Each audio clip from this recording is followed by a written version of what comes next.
Chapter 11. The 1st of June. The Kings are off to the seashore tomorrow, and I'm free. 3 months vacation, how I shall enjoy it, exclaimed Meg, coming home one warm day to find Joe laid upon the sofa in an unusual state of exhaustion, while Beth took off her dusty boots, and Amy made lemonade for the refreshment of the whole party. Aunt March went today, for which, oh, be joyful, said Joe. I was mortally afraid she'd ask me to go with her. If she had, I should have felt as if I ought to do it, but Plumfield is about as gay as a churchyard, you know, and I'd rather be excused.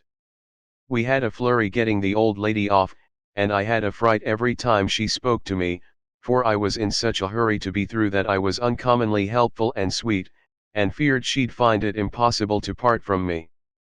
I quaked till she was fairly in the carriage, and had a final fright, for as it drove off, she popped out her head, saying, "Josephine, won't you?"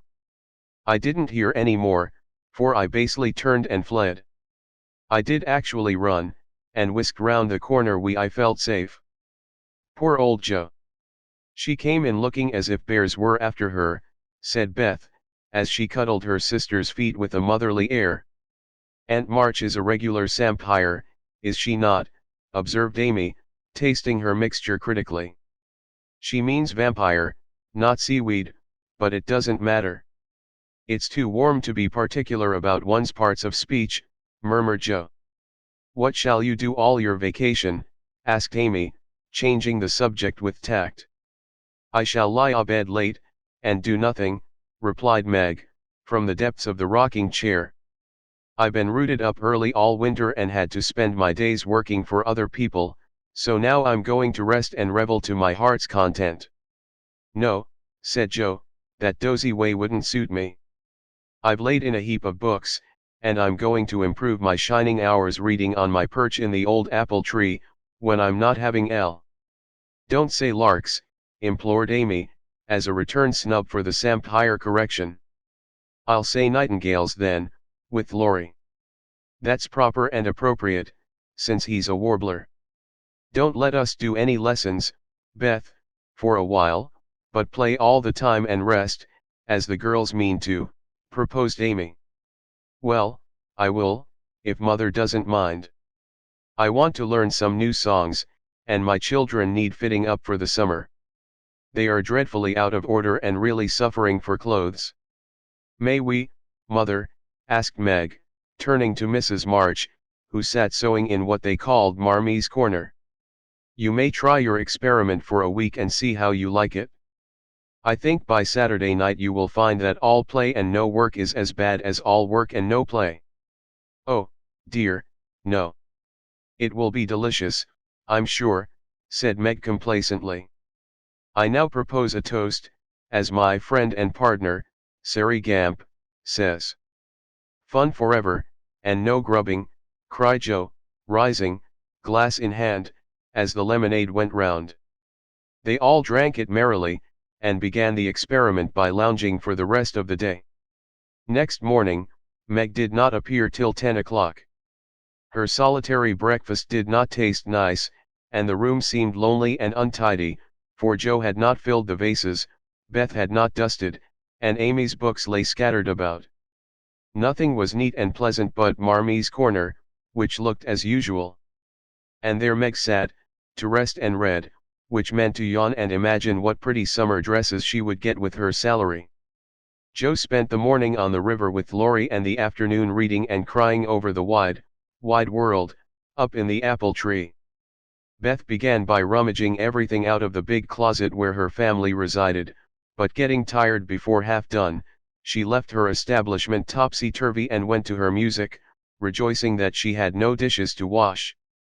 Amy arranged her bower, put on her best white frock, smoothed her curls, and sat down to draw under the honeysuckle, hoping someone would see and inquire who the young artist was.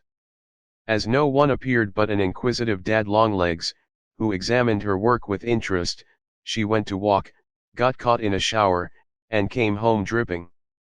At tea time they compared notes, and all agreed that it had been a delightful, though unusually long day. Meg, who went shopping in the afternoon and got a sweet blue muslin, had discovered, after she had cut the breadths off, that it wouldn't wash, which mishap made her slightly cross. Jo had burned the skin off her nose boating, and got a raging headache by reading too long. Beth was worried by the confusion of her closet and the difficulty of learning 3 or 4 songs at once, and Amy deeply regretted the damage done her frock, for Katie Brown's party was to be the next day, and now, like Flora McFlimsy, she had nothing to wear. But these were mere trifles, and they assured their mother that the experiment was working finely. She smiled, said nothing, and with Hannah's help did their neglected work, keeping home pleasant and the domestic machinery running smoothly. It was astonishing what a peculiar and uncomfortable state of things was produced by the resting and reveling process. The days kept getting longer and longer, the weather was unusually variable, and so were tempers, an unsettled feeling possessed everyone, and Satan found plenty of mischief for the idle hands to do. As the height of luxury, Meg put out some of her sewing, and then found time hang so heavily that she fell to snipping and spoiling her clothes in her attempts to furbish them up a la Moffat. Jo read till her eyes gave out and she was sick of books, got so fidgety that even good-natured Laurie had a quarrel with her, and so reduced in spirits that she desperately wished she had gone with Aunt March. Beth got on pretty well, for she was constantly forgetting that it was to be all play and no work, and fell back into her old ways now and then. But something in the air affected her, and more than once her tranquility was much disturbed, so much so that on one occasion she actually shook poor dear Joanna and told her she was a fright. Amy fared worst of all, for her resources were small, and when her sisters left her to amuse herself, she soon found that accomplished and important little self a great burden. She didn't like dolls, fairy tales were childish, and one couldn't draw all the time. Tea parties didn't amount to much, neither did picnics unless very well conducted. If one could have a fine house, full of nice girls, or go traveling, the summer would be delightful, but to stay at home with 3 selfish sisters and a grown-up boy was enough to try the patience of a Boaz, complained Miss Malaprop, after several days devoted to pleasure, fretting, and ennui. No one would own that they were tired of the experiment, but by Friday night each acknowledged to herself that she was glad the week was nearly done. Hoping to impress the lesson more deeply, Mrs. March, who had a good deal of humor, resolved to finish off the trial in an appropriate manner, so she gave Hannah a holiday and let the girls enjoy the full effect of the play system. When they got up on Saturday morning, there was no fire in the kitchen, no breakfast in the dining room, and no mother anywhere to be seen. "Mercy on us! What has happened?" cried Jo, staring about her in dismay. Meg ran upstairs and soon came back again, looking relieved but rather bewildered, and a little ashamed. "Mother isn't sick, only very tired, and she says she is going to stay quietly in her room all day and let us do the best we can. It's a very queer thing for her to do, she doesn't act a bit like herself. But she says it has been a hard week for her, so we mustn't grumble but take care of ourselves. That's easy enough, and I like the idea. I'm aching for something to do, that is, some new amusement, you know," added Jo quickly. In fact, it was an immense relief to them all to have a little work, and they took hold with a will, but soon realized the truth of Hannah's saying, "Housekeeping ain't no joke." There was plenty of food in the larder, and while Beth and Amy set the table, Meg and Jo got breakfast, wondering as they did why servants ever talked about hard work.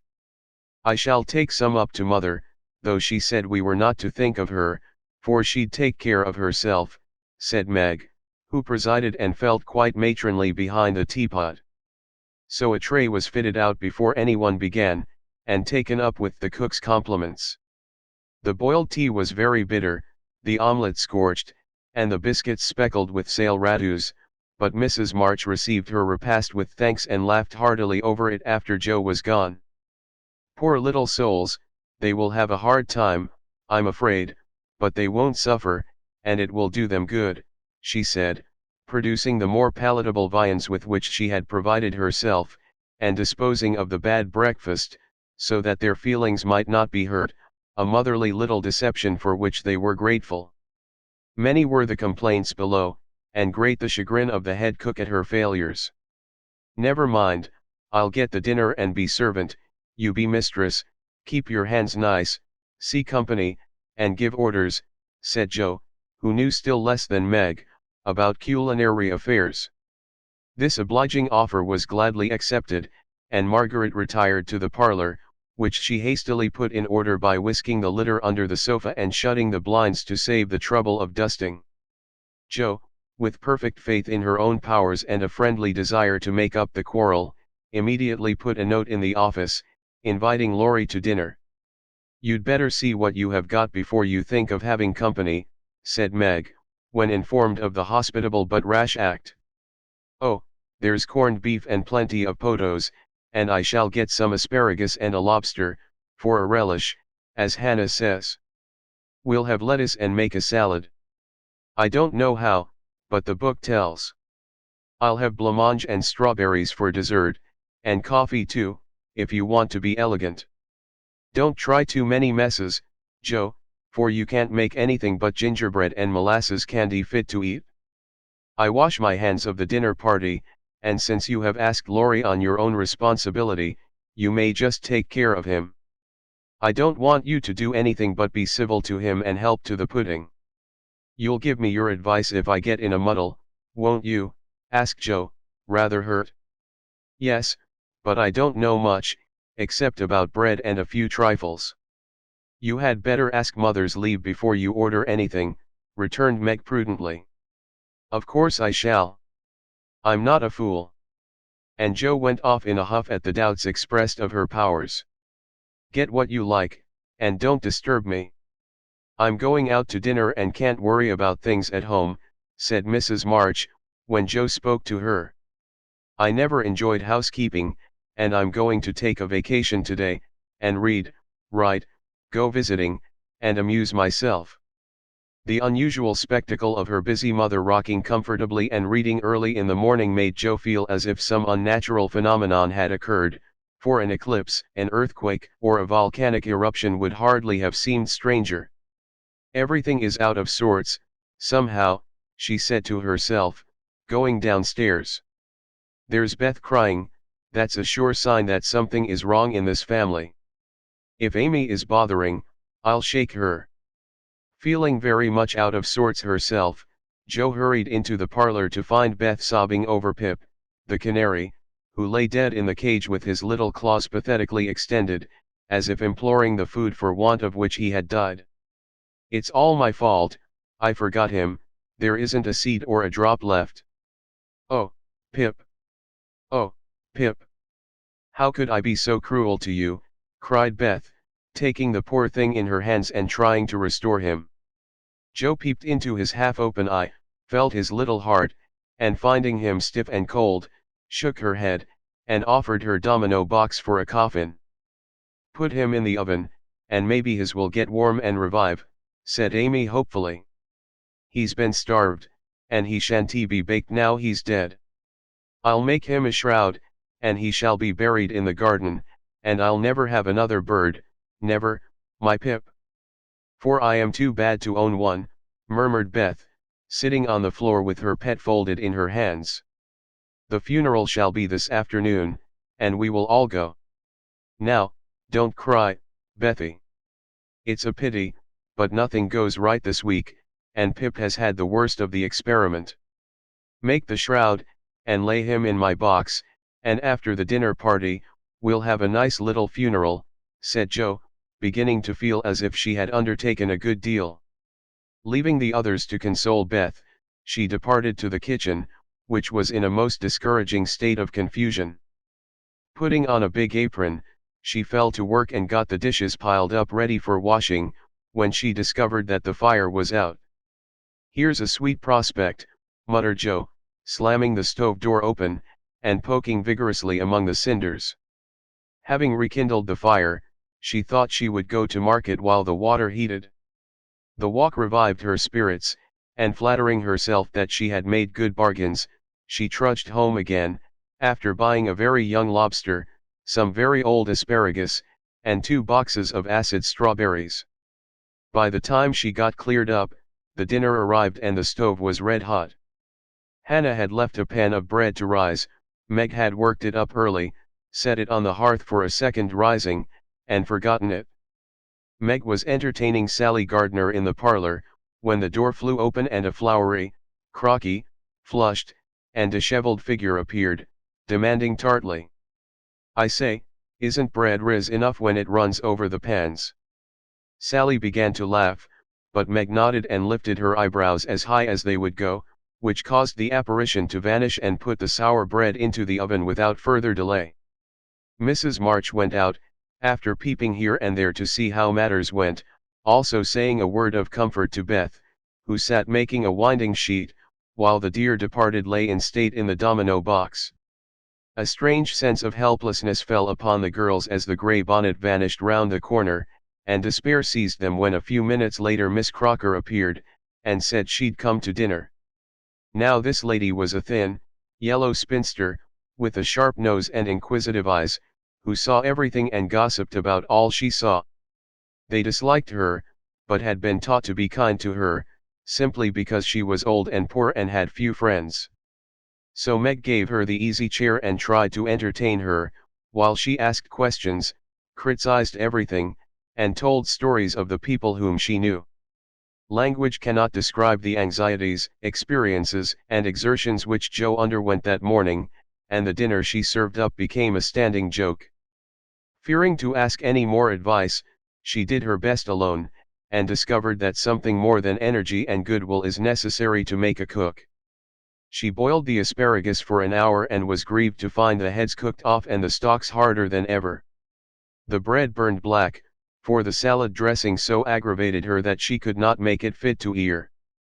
The lobster was a scarlet mystery to her, but she hammered and poked till it was unshelled and its meager proportions concealed in a grove of lettuce leaves. The potatoes had to be hurried, not to keep the asparagus waiting, and were not done at the last. The blancmange was lumpy, and the strawberries not as ripe as they looked, having been skillfully deaconed. Well, they can eat beef and bread and butter, if they are hungry, only it's mortifying to have to spend your whole morning for nothing, thought Jo, as she rang the bell half an hour later than usual, and stood, hot, tired, and dispirited, surveying the feast spread before Laurie, accustomed to all sorts of elegance, and Miss Crocker, whose tattling tongue would report them far and wide. Poor Jo would gladly have gone under the table, as one thing after another was tasted and left, while Amy giggled, Meg looked distressed, Miss Crocker pursed her lips, and Laurie talked and laughed with all his might to give a cheerful tone to the festive scene. Jo's one strong point was the fruit, for she had sugared it well, and had a pitcher of rich cream to eat with it. Her hot cheeks cooled a trifle, and she drew a long breath as the pretty glass plates went round, and everyone looked graciously at the little rosy islands floating in a sea of cream. Miss Crocker tasted first, made a wry face, and drank some water hastily. Jo, who refused, thinking there might not be enough, for they dwindled sadly after the picking over, glanced at Laurie, but he was eating away manfully, though there was a slight pucker about his mouth and he kept his eye fixed on his plate. Amy, who was fond of delicate fare, took a heaping spoonful, choked, hid her face in her napkin, and left the table precipitately. "Oh, what is it?" exclaimed Jo, trembling. "Salt instead of sugar, and the cream is sour," replied Meg with a tragic gesture. Jo uttered a groan and fell back in her chair, remembering that she had given a last hasty powdering to the berries out of one of the 2 boxes on the kitchen table, and had neglected to put the milk in the refrigerator. She turned scarlet and was on the verge of crying, when she met Laurie's eyes, which would look merry in spite of his heroic efforts. The comical side of the affair suddenly struck her, and she laughed till the tears ran down her cheeks. So did everyone else, even Croker, as the girls called the old lady, and the unfortunate dinner ended gaily, with bread and butter, olives, and fun. "I haven't strength of mind enough to clear up now, so we will sober ourselves with a funeral," said Jo, as they rose, and Miss Crocker made ready to go, being eager to tell the new story at another friend's dinner table. They did sober themselves for Beth's sake. Laurie dug a grave under the ferns in the grove. Little Pip was laid in, with many tears by his tender-hearted mistress, and covered with moss, while a wreath of violets and chickweed was hung on the stone which bore his epitaph, composed by Jo while she struggled with the dinner. Here lies Pip March, who died the 7th of June, loved and lamented sore, and not forgotten soon. At the conclusion of the ceremonies, Beth retired to her room, overcome with emotion and lobster, but there was no place of repose, for the beds were not made, and she found her grief much assuaged by beating up the pillows and putting things in order. Meg helped Jo clear away the remains of the feast, which took half the afternoon and left them so tired that they agreed to be contented with tea and toast for supper. Laurie took Amy to drive, which was a deed of charity, for the sour cream seemed to have had a bad effect upon her temper. Mrs. March came home to find the 3 older girls hard at work in the middle of the afternoon, and a glance at the closet gave her an idea of the success of one part of the experiment. Before the housewives could rest, several people called, and there was a scramble to get ready to see them. Then tea must be got, errands done, and 1 or 2 necessary bits of sewing neglected until the last minute. As twilight fell, dewy and still, one by one they gathered on the porch where the June roses were budding beautifully, and each groaned or sighed as she sat down, as if tired or troubled. "What a dreadful day this has been," began Jo, usually the first to speak. "It has seemed shorter than usual, but so uncomfortable," said Meg. "Not a bit like home," added Amy. "It can't seem so without Marmee and little Pip," sighed Beth, glancing with full eyes at the empty cage above her head. "Here's mother, dear, and you shall have another bird tomorrow, if you want it." As she spoke, Mrs. March came and took her place among them, looking as if her holiday had not been much pleasanter than theirs.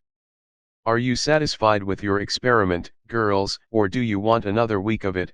she asked, as Beth nestled up to her and the rest turned toward her with brightening faces, as flowers turn toward the sun. "I don't," cried Jo decidedly. "Nor I," echoed the others. "You think then, that it is better to have a few duties and live a little for others, do you?" "Lounging and larking doesn't pay," observed Jo, shaking her head. "I'm tired of it and mean to go to work at something right off. Suppose you learn plain cooking." "That's a useful accomplishment, which no woman should be without," said Mrs. March, laughing inaudibly at the recollection of Jo's dinner party, for she had met Miss Crocker and heard her account of it. "Mother, did you go away and let everything be, just to see how we'd get on?" cried Meg, who had had suspicions all day. "Yes, I wanted you to see how the comfort of all depends on each doing her share faithfully. While Hannah and I did your work, you got on pretty well, though I don't think you were very happy or amiable. So I thought, as a little lesson, I would show you what happens when everyone thinks only of herself. Don't you feel that it is pleasanter to help one another, to have daily duties which make leisure sweet when it comes, and to bear and forbear, that home may be comfortable and lovely to us all?" "We do, mother, we do," cried the girls. "Then let me advise you to take up your little burdens again, for though they seem heavy sometimes, they are good for us, and lighten as we learn to carry them. Work is wholesome, and there is plenty for everyone. It keeps us from ennui and mischief, is good for health and spirits, and gives us a sense of power and independence better than money or fashion. We'll work like bees, and love it too, see if we don't," said Jo. "I'll learn plain cooking for my holiday task, and the dinner party I have shall be a success. I'll make the set of shirts for father, instead of letting you do it, Marmee. I can and I will, though I'm not fond of sewing. That will be better than fussing over my own things, which are plenty nice enough as they are," said Meg. "I'll do my lessons every day, and not spend so much time with my music and dolls.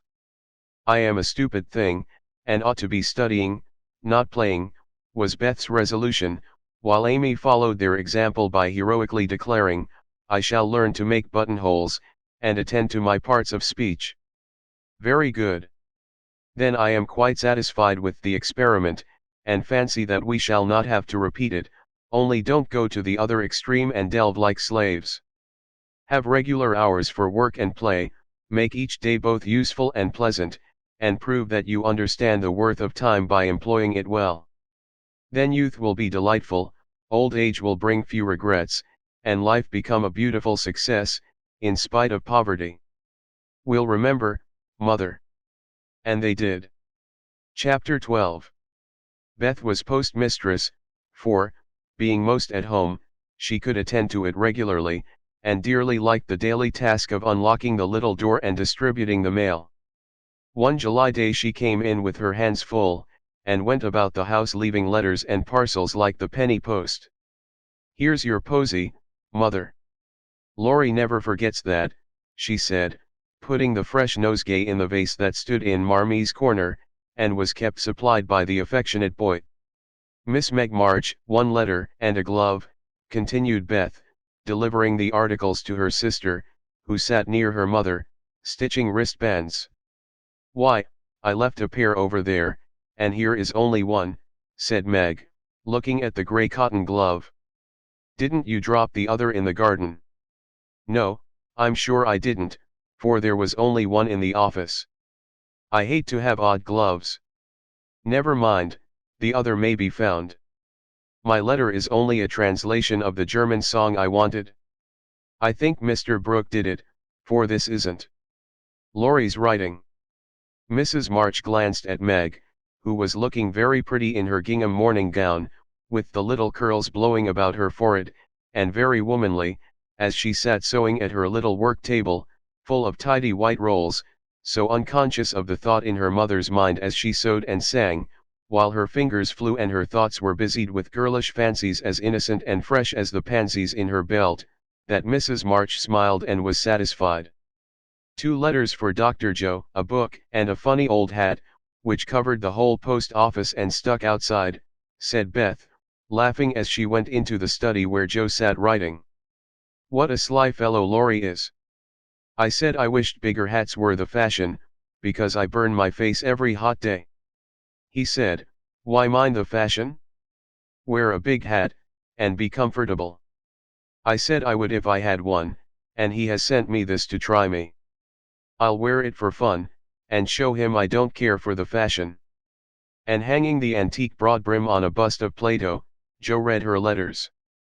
One from her mother made her cheeks glow and her eyes fill, for it said to her, "My dear, I write a little word to tell you with how much satisfaction I watch your efforts to control your temper. You say nothing about your trials, failures, or successes, and think, perhaps, that no one sees them but the friend whose help you daily ask, if I may trust the well-worn cover of your guidebook. I, too, have seen them all, and heartily believe in the sincerity of your resolution, since it begins to bear fruit. Go on, dear, patiently and bravely, and always believe that no one sympathizes more tenderly with you than your loving mother. That does me good.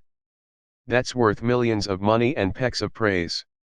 Oh, Marmee, I do try. I will keep on trying, and not get tired, since I have you to help me." Laying her head on her arms, Joe wet her little romance with a few happy tears. For she had thought that no one saw and appreciated her efforts to be good, and this assurance was doubly precious, doubly encouraging, because unexpected and from the person whose commendation she most valued. Feeling stronger than ever to meet and subdue her Apollyon, she pinned the note inside her frock, as a shield and a reminder, lest she be taken unaware, and proceeded to open her other letter, quite ready for either good or bad news. In a big, dashing hand, Laurie wrote, "Dear Joe. What ho! Some English girls and boys are coming to see me tomorrow and I want to have a jolly time. If it's fine, I'm going to pitch my tent in Longmeadow, and row up the whole crew to lunch and croquet, have a fire, make messes, gypsy fashion, and all sorts of larks. They are nice people, and like such things. Brooke will go to keep us boys steady, and Kate Vaughn will play propriety for the girls. I want you all to come, can't let Beth off at any price, and nobody shall worry her. Don't bother about rations, I'll see to that and everything else, only do come, there's a good fellow. In a tearing hurry. Yours ever, Laurie. Here's richness, cried Joe, flying in to tell the news to Meg.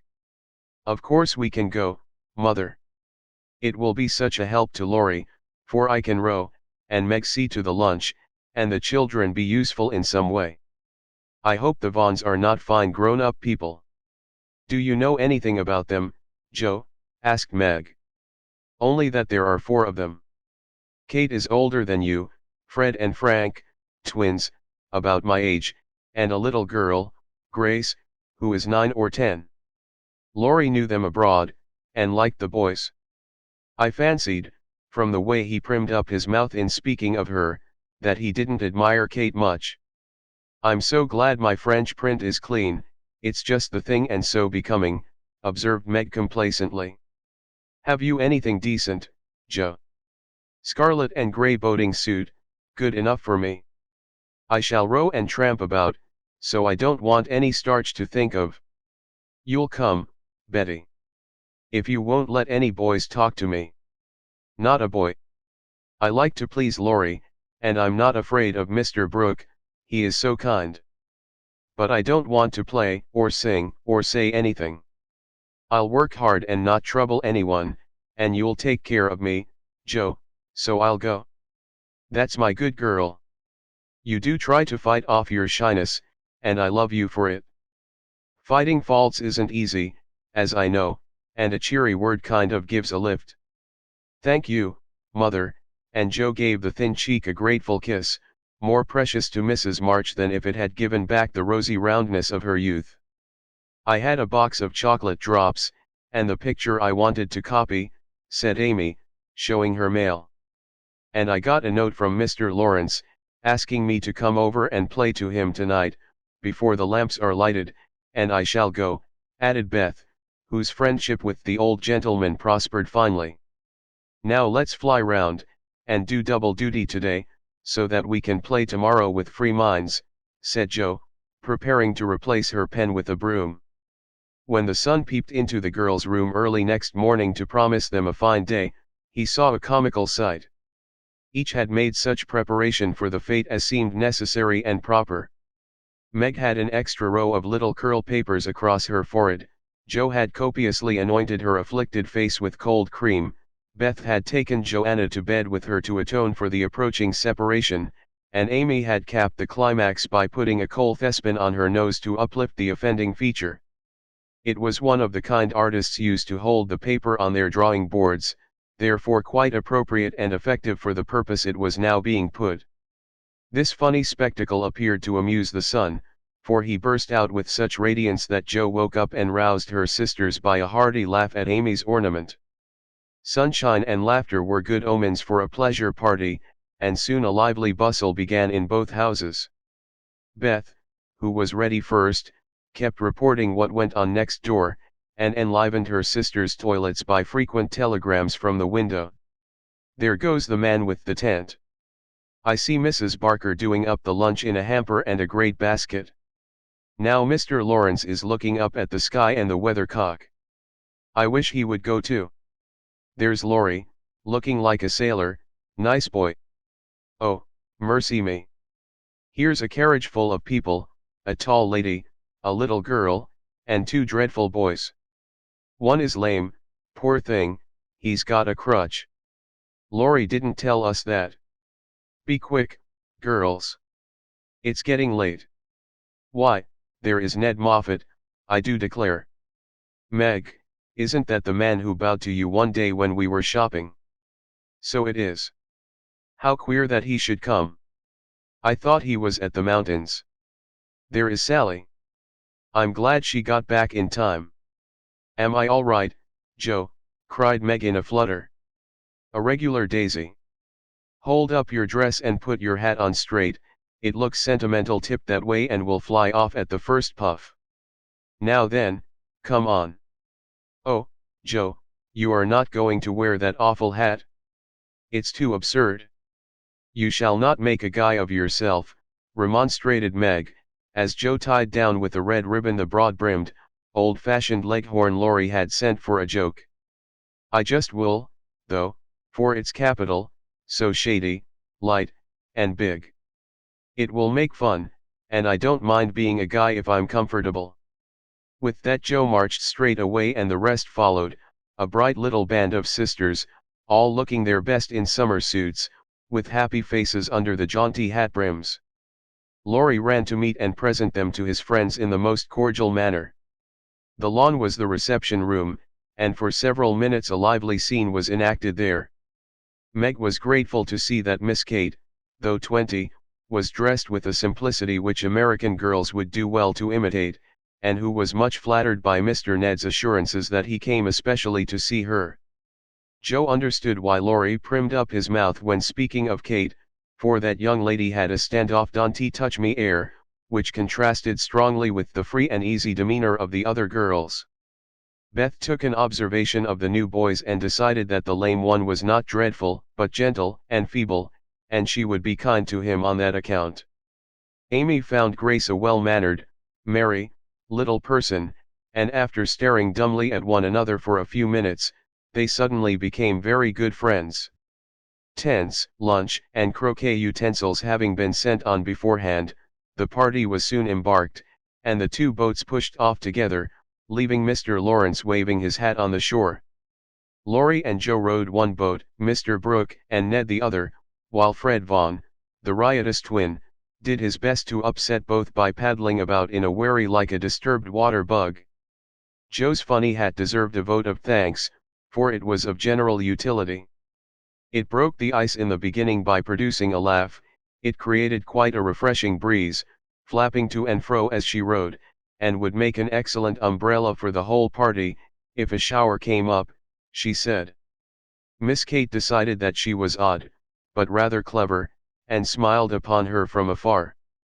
Meg, in the other boat, was delightfully situated, face to face with the rowers, who both admired the prospect and feathered their oars with uncommon skill and dexterity. Mr. Brooke was a grave, silent young man, with handsome brown eyes and a pleasant voice. Meg liked his quiet manners and considered him a walking encyclopedia of useful knowledge. He never talked to her much, but he looked at her a good deal, and she felt sure that he did not regard her with aversion. Ned, being in college, of course put on all the airs which freshmen think it their bounden duty to assume. He was not very wise, but very good-natured, and altogether an excellent person to carry on a picnic. Sally Gardner was absorbed in keeping her white pique dress clean and chattering with the ubiquitous Fred, who kept Beth in constant terror by his pranks. It was not far to Longmeadow, but the tent was pitched and the wickets down by the time they arrived. A pleasant green field, with 3 wide-spreading oaks in the middle and a smooth strip of turf for croquet. "Welcome to Camp Lawrence," said the young host, as they landed with exclamations of delight. "Brooke is commander-in-chief, I am commissary general, the other fellows are staff officers, and you, ladies, are company. The tent is for your especial benefit and that oak is your drawing room, this is the mess room and the third is the camp kitchen. Now, let's have a game before it gets hot, and then we'll see about dinner." Frank, Beth, Amy, and Grace sat down to watch the game played by the other 8. Mr. Brooke chose Meg, Kate, and Fred. Laurie took Sally, Joe, and Ned. The English played well, but the Americans played better, and contested every inch of the ground as strongly as if the spirit of '76 inspired them. Joe and Fred had several skirmishes and once narrowly escaped high words. Joe was through the last wicket and had missed the stroke, which failure ruffled her a good deal. Fred was close behind her and his turn came before hers. He gave a stroke, his ball hit the wicket, and stopped an inch on the wrong side. No one was very near, and running up to examine, he gave it a sly nudge with his toe, which put it just an inch on the right side. "I'm through. Now, Miss Joe, I'll settle you, and get in first," cried the young gentleman, swinging his mallet for another blow. "You pushed it? I saw you." "It's my turn now," said Joe sharply. "Upon my word, I didn't move it." It rolled a bit, perhaps, but that is allowed. So, stand off please, and let me have a go at the steak. We don't cheat in America, but you can, if you choose, said Joe angrily. Yankees are a deal the most tricky, everybody knows. There you go, returned Fred, croqueting her ball far away. Joe opened her lips to say something rude, but checked herself in time, colored up to her forehead and stood a minute, hammering down a wicket with all her might, while Fred hit the stake and declared himself out with much exultation. She went off to get her ball, and was a long time finding it among the bushes, but she came back, looking cool and quiet, and waited her turn patiently. It took several strokes to regain the place she had lost, and when she got there, the other side had nearly won, for Kate's ball was the last but one and lay near the stake. By George, it's all up with us. Goodbye, Kate. Miss Joe owes me one, so you are finished, cried Fred excitedly, as they all drew near to see the finish. Yankees have a trick of being generous to their enemies, said Joe, with a look that made the lad redden, especially when they beat them, she added, as, leaving Kate's ball untouched, she won the game by a clever stroke. Laurie threw up his hat, then remembered that it wouldn't do to exult over the defeat of his guests, and stopped in the middle of the cheer to whisper to his friend, "Good for you, Joe. He did cheat, I saw him. We can't tell him so, but he won't do it again, take my word for it." Meg drew her aside, under pretense of pinning up a loose braid, and said approvingly, "It was dreadfully provoking, but you kept your temper, and I'm so glad." Joe. "Don't praise me, Meg, for I could box his ears this minute. I should certainly have boiled over if I hadn't stayed among the nettles till I got my rage under control enough to hold my tongue. It's simmering now, so I hope he'll keep out of my way," returned Joe, biting her lips as she glowered at Fred from under her big hat. "Time for lunch," said Mr. Brooke, looking at his watch. "Commissary General, will you make the fire and get water, while Miss March, Miss Sally, and I spread the table? Who can make good coffee?" "Joe can," said Meg, glad to recommend her sister. So Joe, feeling that her late lessons in cookery were to do her honor, went to preside over the coffee pot, while the children collected dry sticks, and the boys made a fire and got water from a spring nearby. Miss Kate sketched and Frank talked to Beth, who was making little mats of braided rushes to serve as plates. The commander-in-chief and his aides soon spread the tablecloth with an inviting array of eatables and drinkables, prettily decorated with green leaves. Joe announced that the coffee was ready, and everyone settled themselves to a hearty meal, for youth is seldom dyspeptic, and exercise develops wholesome appetites. A very merry lunch it was, for everything seemed fresh and funny, and frequent peals of laughter startled a venerable horse who fed nearby. There was a pleasing inequality in the table, which produced many mishaps to cups and plates.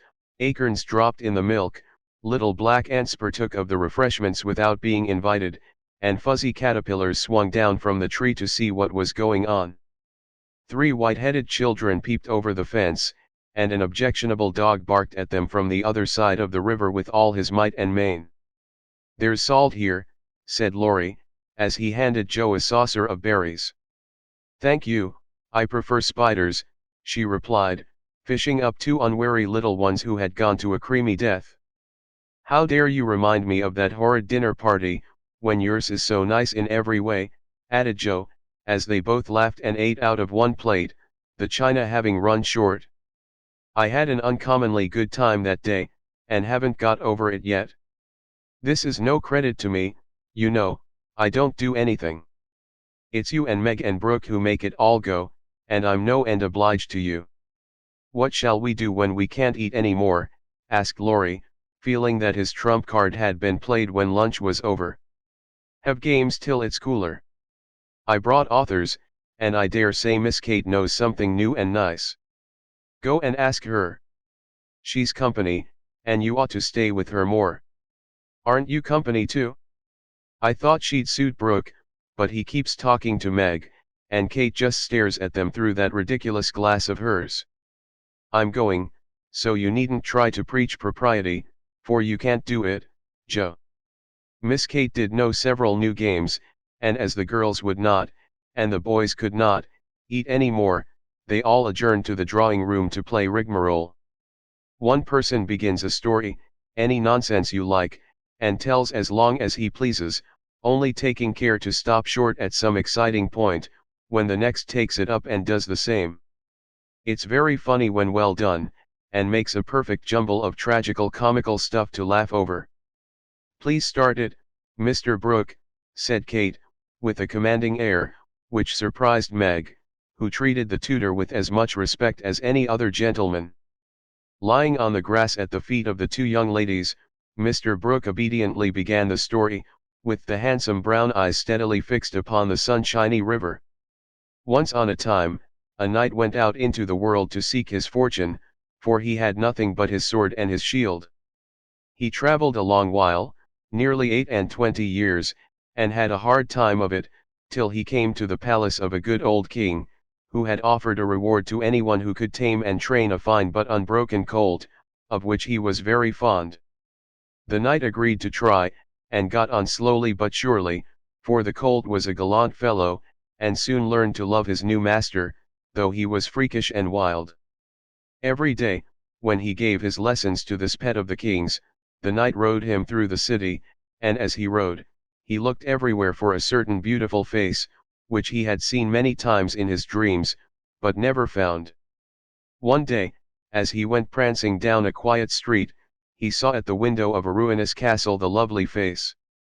He was delighted, inquired who lived in this old castle, and was told that several captive princesses were kept there by a spell, and spun all day to lay up money to buy their liberty. The knight wished intensely that he could free them, but he was poor and could only go by each day, watching for the sweet face and longing to see it out in the sunshine. At last he resolved to get into the castle and ask how he could help them. He went and knocked. The great door flew open, and he beheld a ravishingly lovely lady, who exclaimed, with a cry of rapture, "At last! At last," continued Kate, who had read French novels, and admired the style. "'Tis she," cried Count Gustave, and fell at her feet in an ecstasy of joy. "Oh, rise," she said, extending a hand of marble fairness. "Never. Till you tell me how I may rescue you," swore the knight, still kneeling. "Alas, my cruel fate condemns me to remain here till my tyrant is destroyed. Where is the villain?" "In the mauve salon. Go, brave heart, and save me from despair. I obey, and return victorious or dead." With these thrilling words he rushed away, and flinging open the door of the mauve salon, was about to enter, when he received a stunning blow from the big Greek lexicon, which an old fellow in a black gown fired at him, said Ned. Instantly, Sir What's-his-name recovered himself, pitched the tyrant out of the window, and turned to join the lady, victorious, but with a bump on his brow, found the door locked, tore up the curtains, made a rope ladder, got halfway down when the ladder broke, and he went head first into the moat, 60 feet below. Could swim like a duck, paddled round the castle till he came to a little door guarded by two stout fellows, knocked their heads together till they cracked like a couple of nuts, then, by a trifling exertion of his prodigious strength, he smashed in the door, went up a pair of stone steps covered with dust a foot thick, toads as big as your fist, and spiders that would frighten you into hysterics, Miss March. At the top of these steps he came plump upon a sight that took his breath away and chilled his blood. A tall figure, all in white with a veil over its face and a lamp in its wasted hand, went on Meg. It beckoned, gliding noiselessly before him down a corridor as dark and cold as any tomb. Shadowy effigies in armor stood on either side, a dead silence reigned, the lamp burned blue, and the ghostly figure ever and anon turned its face toward him, showing the glitter of awful eyes through its white veil. They reached a curtained door, behind which sounded lovely music. He sprang forward to enter, but the spectre plucked him back, and waved threateningly before him. "A snuff-box," said Joe, in a sepulchral tone, which convulsed the audience. Thankee, said the knight politely, as he took a pinch and sneezed 7 times so violently that his head fell off. Ha! Ha! Laughed the ghost, and having peeped through the keyhole at the princess's spinning away for dear life, the evil spirit picked up her victim and put him in a large tin box, where there were 11 other knights packed together without their heads, like sardines, who all rose and began to dance a hornpipe, cut in Fred, as Joe paused for breath, and, as they danced, the rubbishy old castle turned to a man of war in full sail.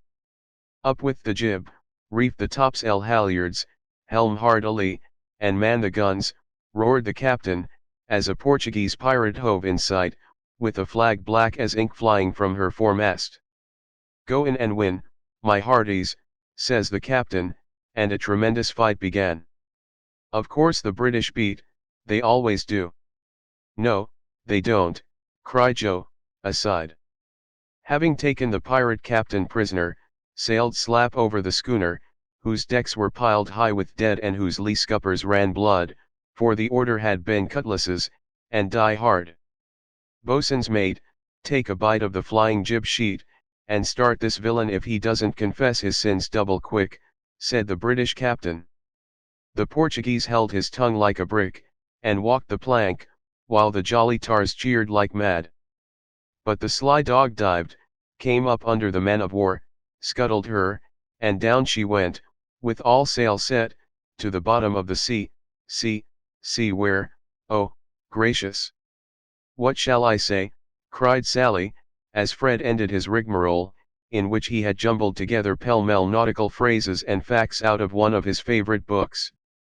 Well, they went to the bottom, and a nice mermaid welcomed them, but was much grieved on finding the box of headless knights, and kindly pickled them in brine, hoping to discover the mystery about them, for being a woman, she was curious. By and by a diver came down, and the mermaid said, I'll give you a box of pearls if you can take it up, for she wanted to restore the poor things to life, and couldn't raise the heavy load herself. So the diver hoisted it up, and was much disappointed on opening it to find no pearls. He left it in a great lonely field, where it was found by a little goose girl, who kept 100 fat geese in the field, said Amy, when Sally's invention gave out. The little girl was sorry for them, and asked an old woman what she should do to help them. Your geese will tell you, they know everything, said the old woman. So she asked what she should use for new heads, since the old ones were lost, and all the geese opened their 100 mouths and screamed. Cabbages, continued Laurie promptly. Just the thing, said the girl, and ran to get 12 fine ones from her garden. She put them on, the knights revived at once, thanked her, and went on their way rejoicing, never knowing the difference, for there were so many other heads like them in the world that no one thought anything of it. The knight in whom I'm interested went back to find the pretty face, and learned that the princesses had spun themselves free and all gone and married, but one. He was in a great state of mind at that, and mounting the colt, who stood by him through thick and thin, rushed to the castle to see which was left. Peeping over the hedge, he saw the queen of his affections picking flowers in her garden. Will you give me a rose, said he. You must come and get it. I can't come to you, it isn't proper, said she, as sweet as honey. He tried to climb over the hedge, but it seemed to grow higher and higher. Then he tried to push through, but it grew thicker and thicker, and he was in despair. So he patiently broke twig after twig till he had made a little hole through which he peeped, saying imploringly, Let me in. Let me in. But the pretty princess did not seem to understand, for she picked her roses quietly, and left him to fight his way in. Whether he did or not, Frank will tell you. I can't. I'm not playing, I never do, said Frank, dismayed at the sentimental predicament out of which he was to rescue the absurd couple. Beth had disappeared behind Joe, and Grace was asleep. So the poor knight is to be left sticking in the hedge, is he? Asked Mr. Brooke, still watching the river, and playing with the wild rose in his buttonhole.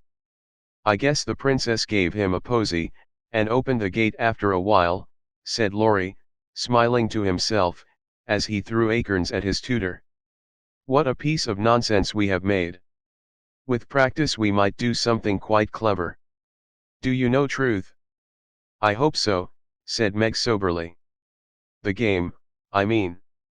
What is it? Said Fred. Why, you pile up your hands, choose a number, and draw out in turn, and the person who draws at the number has to answer truly any question put by the rest. It's great fun. Let's try it, said Joe, who liked new experiments. Miss Kate and Mr. Book, Meg, and Ned declined, but Fred, Sally, Joe, and Laurie piled and drew, and the lot fell to Laurie. Who are your heroes? Asked Joe. Grandfather and Napoleon. Which lady here do you think prettiest? Said Sally. Margaret. Which do you like best? From Fred. Joe, of course. What silly questions you ask. And Joe gave a disdainful shrug as the rest laughed at Laurie's matter-of-fact tone. Try again. Truth isn't a bad game, said Fred. It's a very good one for you, retorted Joe in a low voice. Her turn came next. What is your greatest fault? Asked Fred, by way of testing in her the virtue he lacked himself. A quick temper. What do you most wish for? Said Laurie. A pair of boot lacings, returned Joe, guessing and defeating his purpose. Not a true answer. You must say what you really do want most. Genius. Don't you wish you could give it to me, Laurie? And she slyly smiled in his disappointed face. What virtues do you most admire in a man? Asked Sally. Courage and honesty. Now my turn, said Fred, as his hand came last. Let's give it to him, whispered Laurie to Joe, who nodded and asked at once. Didn't you cheat at croquet? Well, yes, a little bit. Good. Didn't you take your story out of the Sea Lion? Said Laurie. Rather. Don't you think the English nation perfect in every respect? Asked Sally. I should be ashamed of myself if I didn't. He's a true John Bull. Now, Miss Sally, you shall have a chance without waiting to draw. I'll harrow up your feelings first by asking if you don't think you are something of a flirt, said Laurie, as Joe nodded to Fred as a sign that peace was declared. You impertinent boy. Of course I'm not, exclaimed Sally, with an air that proved the contrary. What do you hate most? Asked Fred. Spiders and rice pudding. What do you like best? Asked Joe. Dancing and French gloves. Well, I think Truth is a very silly play. Let's have a sensible game of authors to refresh our minds, proposed Joe. Ned, Frank, and the little girls joined in this, and while it went on, the three elders sat apart, talking. Miss Kate took out her sketch again, and Margaret watched her, while Mr. Brooke lay on the grass with a book, which he did not read. How beautifully you do it. I wish I could draw, said Meg, with mingled admiration and regret in her voice. Why don't you learn?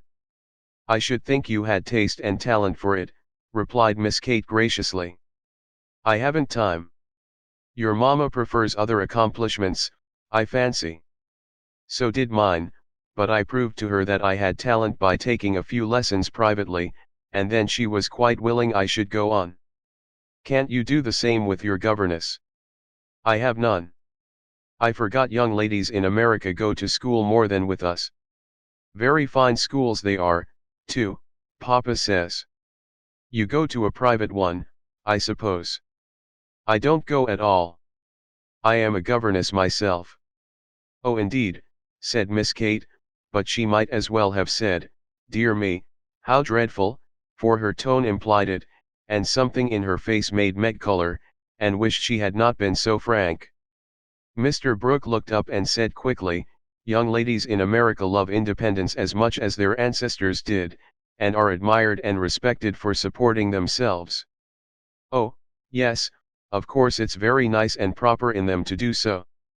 We have many most respectable and worthy young women who do the same and are employed by the nobility, because, being the daughters of gentlemen, They are both well-bred and accomplished, you know, said Miss Kate in a patronizing tone that hurt Meg's pride, and made her work seem not only more distasteful, but degrading. Did the German song suit, Miss March? Inquired Mr. Brooke, breaking an awkward pause. Oh, yes. It was very sweet, and I'm much obliged to whoever translated it for me. And Meg's downcast face brightened as she spoke. Don't you read German? Asked Miss Kate with a look of surprise. Not very well. My father, who taught me, is away, and I don't get on very fast alone, for I've no one to correct my pronunciation. Try a little now. Here is Schiller's Mary Stuart and a tutor who loves to teach. And Mr. Brooke laid his book on her lap with an inviting smile. It's so hard I'm afraid to try, said Meg, grateful, but bashful in the presence of the accomplished young lady beside her. I'll read a bit to encourage you. And Miss Kate read one of the most beautiful passages in a perfectly correct but perfectly expressionless manner. Mr. Brooke made no comment as she returned the book to Meg, who said innocently, I thought it was poetry. Some of it is. Try this passage. There was a queer smile about Mr. Brooke's mouth as he opened at poor Mary's lament. Meg, obediently following the long grass blade which her new tutor used to point with, read slowly and timidly, unconsciously making poetry of the hard words by the soft intonation of her musical voice. Down the page went the green guide, and presently, forgetting her listener in the beauty of the sad scene, Meg read as if alone, giving a little touch of tragedy to the words of the unhappy queen. If she had seen the brown eyes then, she would have stopped short, but she never looked up, and the lesson was not spoiled for her. Very well indeed, said Mr. Brooke, as she paused, quite ignoring her many mistakes, and looking as if he did indeed love to teach. Miss Kate put up her glass, and, having taken a survey of the little tableau before her, shut her sketch-book, saying with condescension, You've a nice accent and in time will be a clever reader. I advise you to learn, for German is a valuable accomplishment to teachers. I must look after Grace, she is romping. And Miss Kate strolled away, adding to herself with a shrug, I didn't come to chaperone a governess, though she is young and pretty. What odd people these Yankees are. I'm afraid Laurie will be quite spoiled among them. I forgot that English people rather turn up their noses at governesses and don't treat them as we do, said Meg, looking after the retreating figure with an annoyed expression. Tutors also have rather a hard time of it there, as I know to my sorrow. There's no place like America for us workers, Miss Margaret. And Mr. Brooke looked so contented and cheerful that Meg was ashamed to lament her hard lot. I'm glad I live in it then. I don't like my work, but I get a good deal of satisfaction out of it after all, so I won't complain. I only wished I liked teaching as you do. I think you would if you had Laurie for a pupil. I shall be very sorry to lose him next year, said Mr. Brooke, busily punching holes in the turf. Going to college, I suppose. Meg's lips asked the question, but her eyes added, and what becomes of you? Yes, it's high time he went, for he is ready, and as soon as he is off, I shall turn soldier. I am needed. I am glad of that, exclaimed Meg. I should think every young man would want to go, though it is hard for the mothers and sisters who stay at home, she added sorrowfully. I have neither, and very few friends to care whether I live or die, said Mr. Brooke rather bitterly as he absently put the dead rose in the hole he had made and covered it up, like a little grave. Laurie and his grandfather would care a great deal, and we should all be very sorry to have any harm happen to you, said Meg heartily. Thank you, that sounds pleasant, began Mr. Brooke, looking cheerful again, but before he could finish his speech, Ned, mounted on the old horse, came lumbering up to display his equestrian skill before the young ladies, and there was no more quiet that day. Don't you love to ride? Asked Grace of Amy, as they stood resting after a race round the field with the others, led by Ned. I dote upon it. My sister, Meg, used to ride when Papa was rich, but we don't keep any horses now, Except Ellen Tree, added Amy, laughing. Tell me about Ellen Tree. Is it a donkey? Asked Grace curiously. Why, you see, Joe is crazy about horses and so am I, but we've only got an old side saddle and no horse. Out in our garden is an apple tree that has a nice low branch, so Joe put the saddle on it, fixed some reins on the part that turns up, and we bounce away on Ellen Tree whenever we like. How funny, laughed Grace. I have a pony at home, and ride nearly every day in the park with Fred and Kate. It's very nice, for my friends go too, and the row is full of ladies and gentlemen. Dear, how charming. I hope I shall go abroad some day, but I'd rather go to Rome than the row, said Amy, who had not the remotest idea what the row was and wouldn't have asked for the world. Frank, sitting just behind the little girls, heard what they were saying, and pushed his crutch away from him with an impatient gesture as he watched the active lads going through all sorts of comical gymnastics. Beth, who was collecting the scattered author cards, looked up and said, in her shy yet friendly way, I'm afraid you are tired. Can I do anything for you? Talk to me, please. It's dull, sitting by myself, answered Frank, who had evidently been used to being made much of at home. If he asked her to deliver a Latin oration, it would not have seemed a more impossible task to bashful Beth, but there was no place to run to, no Joe to hide behind now, and the poor boy looked so wistfully at her that she bravely resolved to try. What do you like to talk about? She asked, fumbling over the cards and dropping half as she tried to tie them up. Well, I like to hear about cricket and boating and hunting, said Frank, who had not yet learned to suit his amusements to his strength. My heart! What shall I do?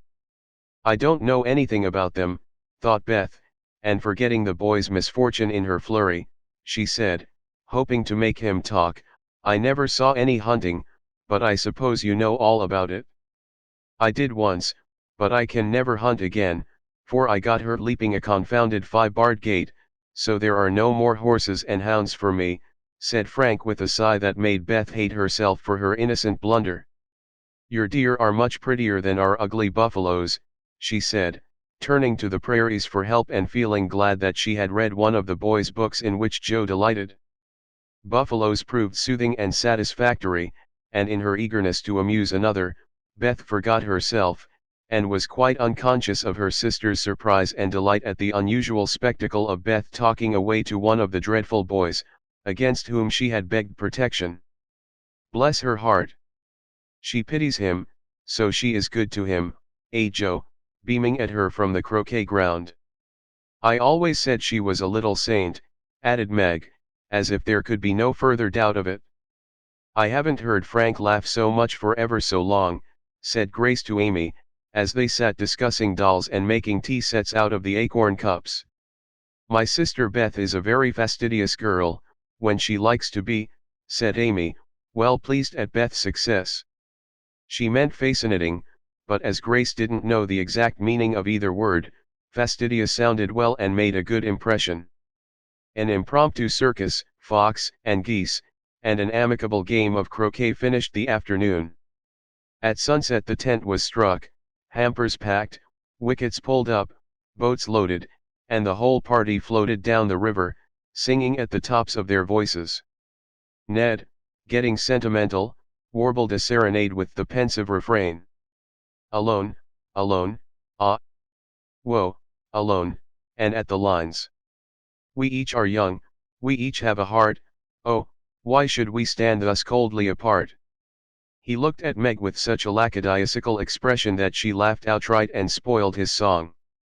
How can you be so cruel to me, he whispered, under cover of a lively chorus.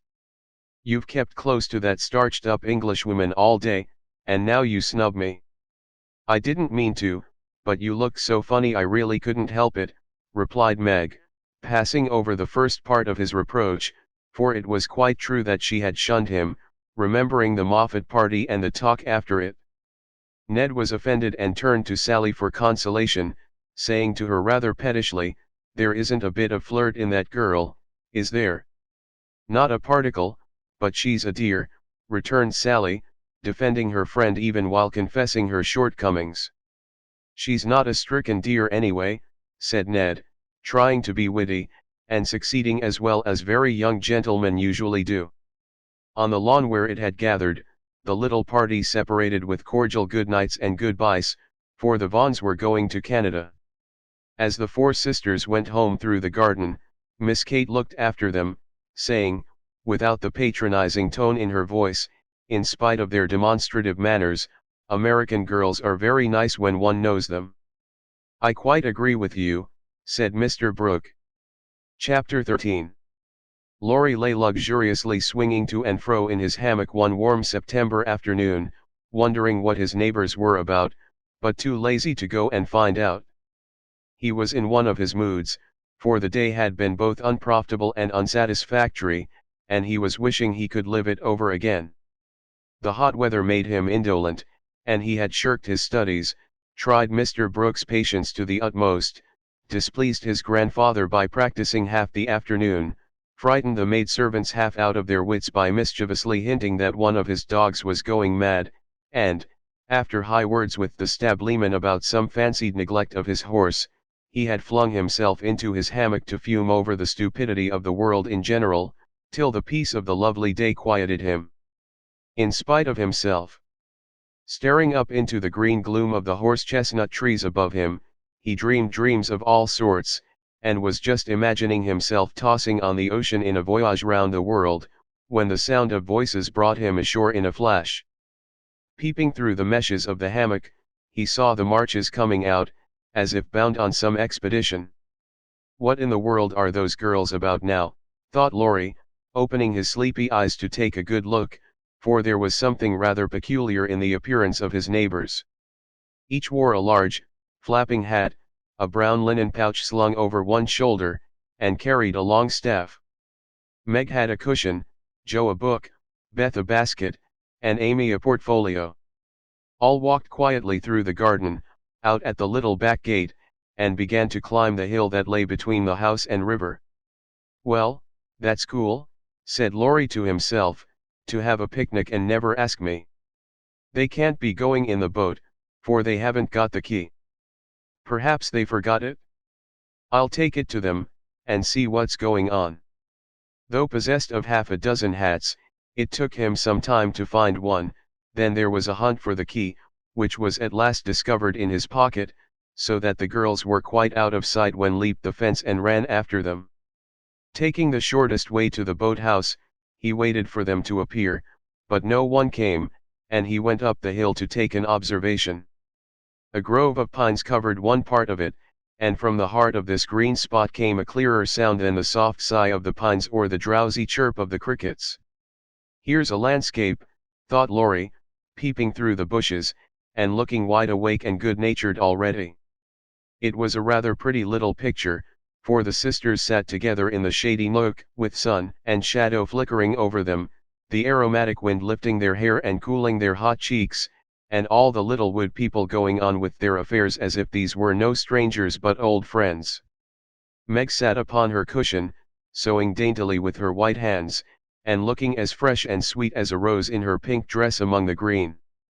Beth was sorting the cones that lay thick under the hemlock nearby, for she made pretty things with them.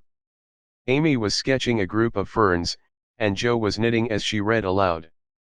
A shadow passed over the boy's face as he watched them, feeling that he ought to go away because uninvited, yet lingering because home seemed very lonely and this quiet party in the woods most attractive to his restless spirit. He stood so still that a squirrel, busy with its harvesting, ran down a pine close beside him, saw him suddenly and skipped back, scolding so shrilly that Beth looked up, espied the wistful face behind the birches, and beckoned with a reassuring smile. "May I come in, please? Or shall I be a bother?" he asked, advancing slowly. Meg lifted her eyebrows, but Joe scowled at her defiantly and said at once, "Of course you may. We should have asked you before, only we thought you wouldn't care for such a girl's game as this. I always like your games, but if Meg doesn't want me, I'll go away. I've no objection, if you do something.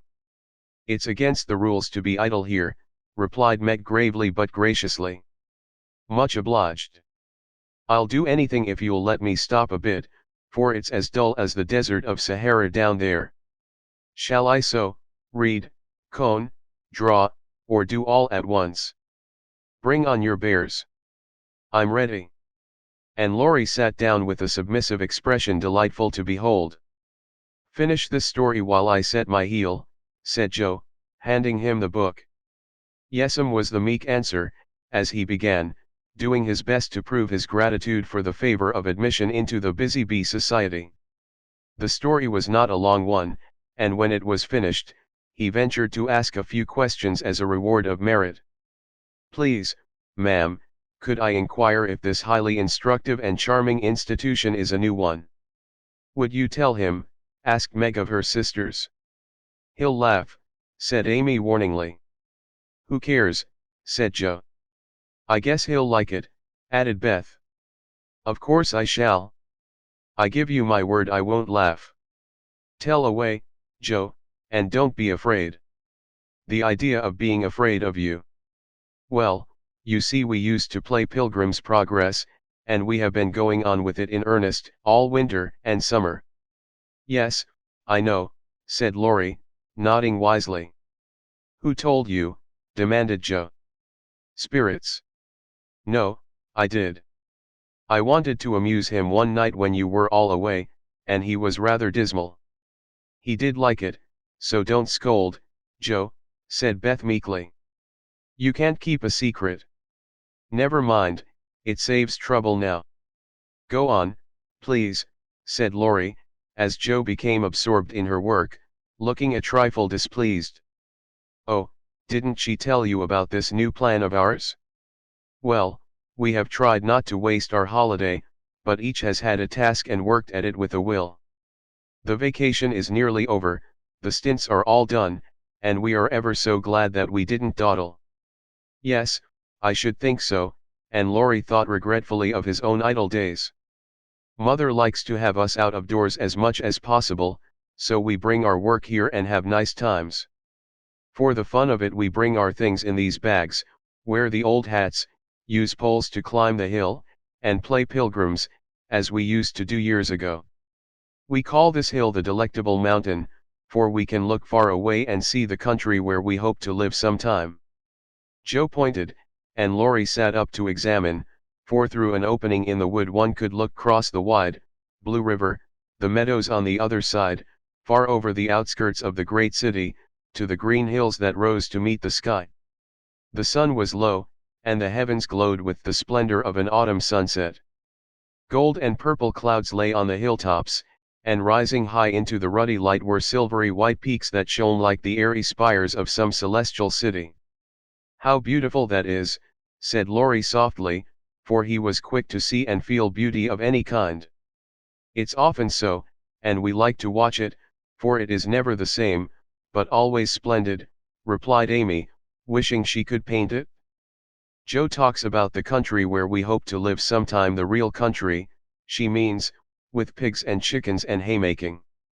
It would be nice, but I wish the beautiful country up there was real, and we could ever go to it, said Beth musingly. There is a lovelier country even than that, where we shall go, by and by, when we are good enough, answered Meg with her sweetest voice. It seems so long to wait, so hard to do. I want to fly away at once, as those swallows fly, and go in at that splendid gate. You'll get there, Beth, sooner or later, no fear of that, said Joe. I'm the one that will have to fight and work and climb and wait, and maybe never get in after all. You'll have me for company, if that's any comfort. I shall have to do a deal of traveling before I come in sight of your celestial city. If I arrive late, you'll say a good word for me, won't you, Beth? Something in the boy's face troubled his little friend, but she said cheerfully, with her quiet eyes on the changing clouds, if people really want to go, and really try all their lives, I think they will get in, for I don't believe there are any locks on that door or any guards at the gate.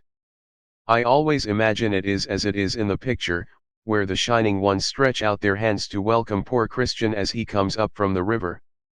Wouldn't it be fun if all the castles in the air which we make could come true, and we could live in them, said Joe, after a little pause.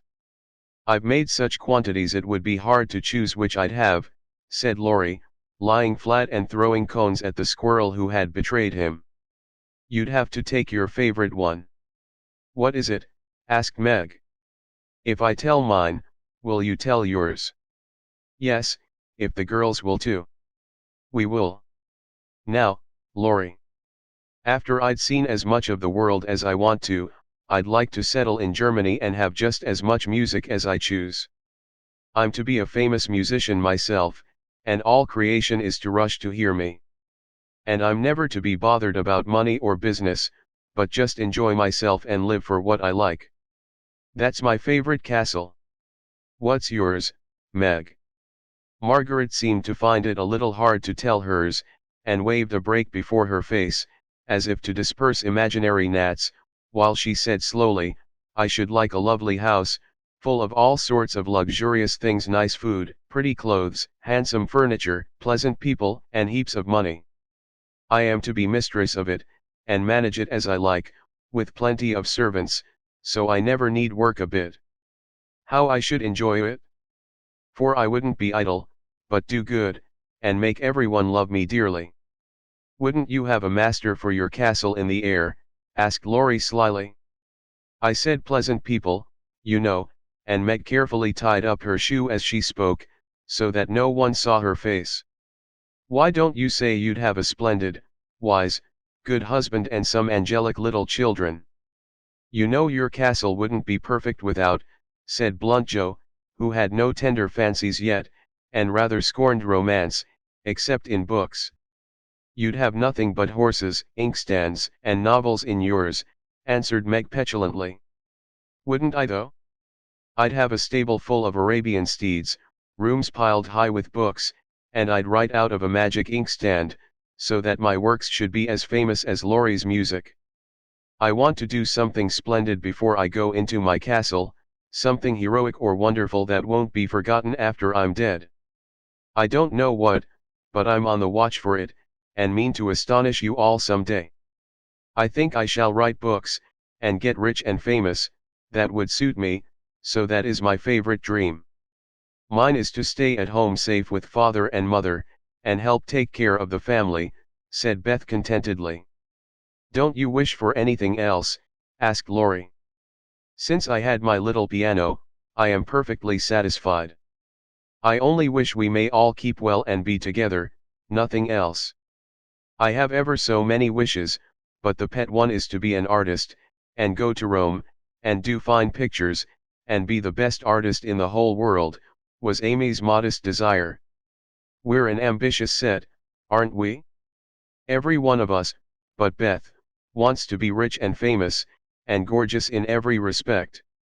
I do wonder if any of us will ever get our wishes, said Laurie, chewing grass like a meditative calf. I've got the key to my castle in the air, but whether I can unlock the door remains to be seen, observed Joe mysteriously. I've got the key to mine, but I'm not allowed to try it. Hang college, muttered Laurie with an impatient sigh. Here's mine, and Amy waved her pencil. I haven't got any, said Meg forlornly.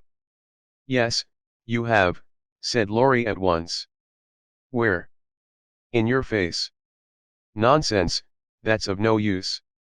Wait and see if it doesn't bring you something worth having, replied the boy, laughing at the thought of a charming little secret which he fancied he knew.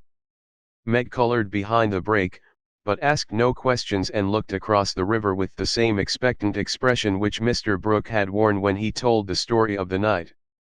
If we are all alive 10 years hence, let's meet, and see how many of us have got our wishes, or how much nearer we are then than now, said Joe, always ready with a plan.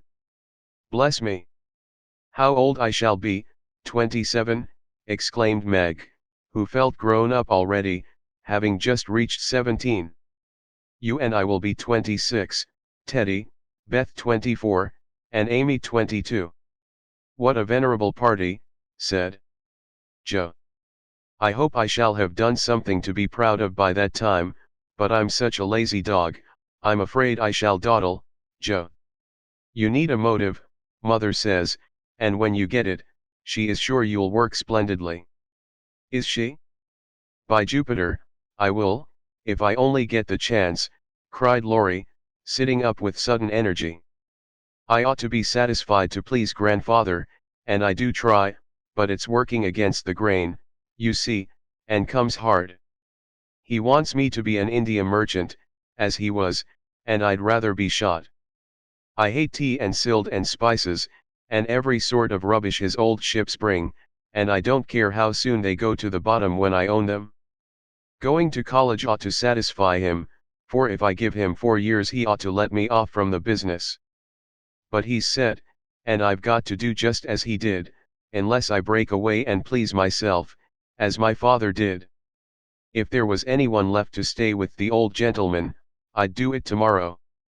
Laurie spoke excitedly, and looked ready to carry his threat into execution on the slightest provocation, for he was growing up very fast and, in spite of his indolent ways, had a young man's hatred of subjection, a young man's restless longing to try the world for himself. I advise you to sail away in one of your ships, and never come home again till you have tried your own way, said Joe, whose imagination was fired by the thought of such a daring exploit, and whose sympathy was excited by what she called Teddy's wrongs. That's not right, Joe. You mustn't talk in that way, and Laurie mustn't take your bad advice. You should do just what your grandfather wishes, my dear boy, said Meg in her most maternal tone. Do your best at college, and when he sees that you try to please him, I'm sure he won't be hard on you or unjust to you. As you say, there is no one else to stay with and love him, and you'd never forgive yourself if you left him without his permission. Don't be dismal or fret, but do your duty and you'll get your reward, as good Mr. Brooke has, by being respected and loved. What do you know about him? Asked Laurie, grateful for the good advice, but objecting to the lecture, and glad to turn the conversation from himself after his unusual outbreak. Only what your grandpa told us about him, how he took good care of his own mother till she died, and wouldn't go abroad as tutor to some nice person because he wouldn't leave her. And how he provides now for an old woman who nursed his mother, and never tells anyone, but is just as generous and patient and good as he can be.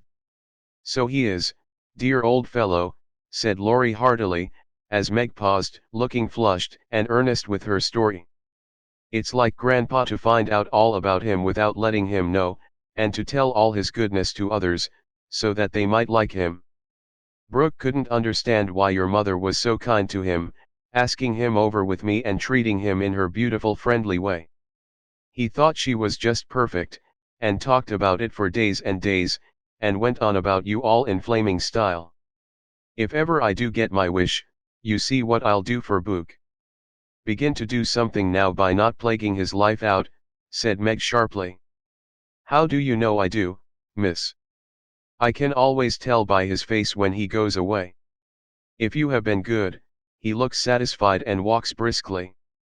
If you have plagued him, he's sober and walks slowly, as if he wanted to go back and do his work better. Well, I like that. So you keep an account of my good and bad marks in Brooke's face, do you? I see him bow and smile as he passes your window, but I didn't know you'd got up a telegraph. We haven't. Don't be angry, and oh, don't tell him I said anything. It was only to show that I cared how you get on, and what is said here is said in confidence, you know, cried Meg, much alarmed at the thought of what might follow from her careless speech. I don't tell tales, replied Laurie, with his high and mighty air, as Joe called a certain expression which he occasionally wore. Only if Brooke is going to be a thermometer, I must mind and have fair weather for him to report. Please don't be offended. I didn't meant to preach or tell tales or be silly. I only thought Joe was encouraging you in a feeling which you'd be sorry for by and by. You are so kind to us, we feel as if you were our brother and say just what we think. Forgive me, I meant it kindly. And Meg offered her hand with a gesture both affectionate and timid.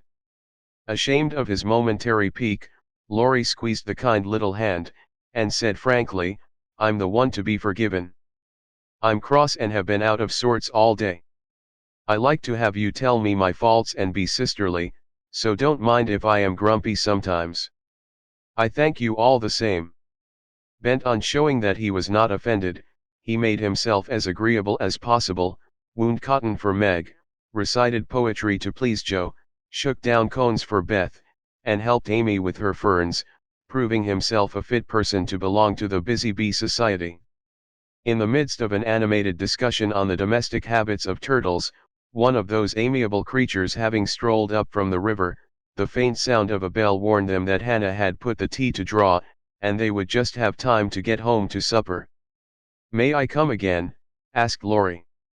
"Yes, if you are good, and love your book, as the boys in the primer are told to do," said Meg, smiling. "I'll try. Then you may come, and I'll teach you to knit as the Scotchmen do. There's a demand for socks just now," added Joe, waving hers like a big blue worsted banner as they parted at the gate. That night, when Beth played to Mr. Lawrence in the twilight, Laurie, standing in the shadow of the curtain, listened to the little David, whose simple music always quieted his moody spirit, and watched the old man, who sat with his gray head on his hand, thinking tender thoughts of the dead child he had loved so much.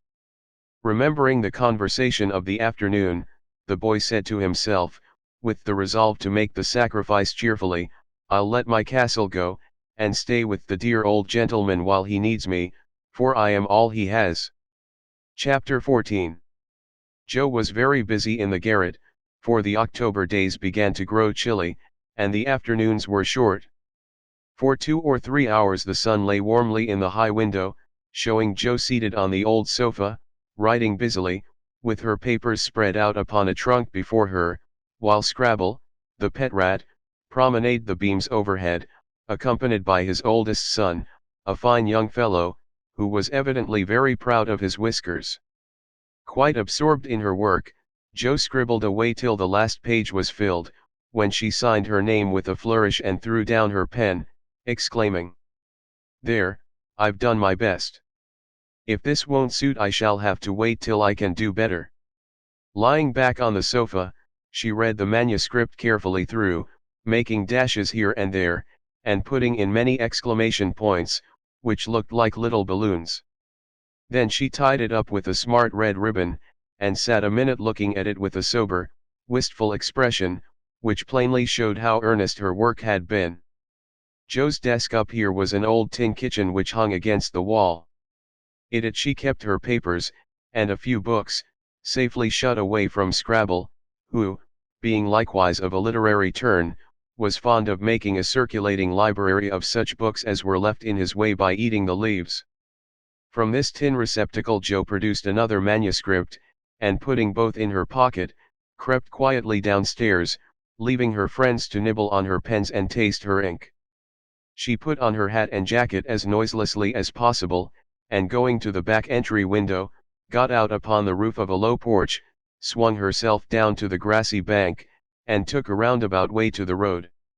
Once there, she composed herself, hailed a passing omnibus, and rolled away to town, looking very merry and mysterious.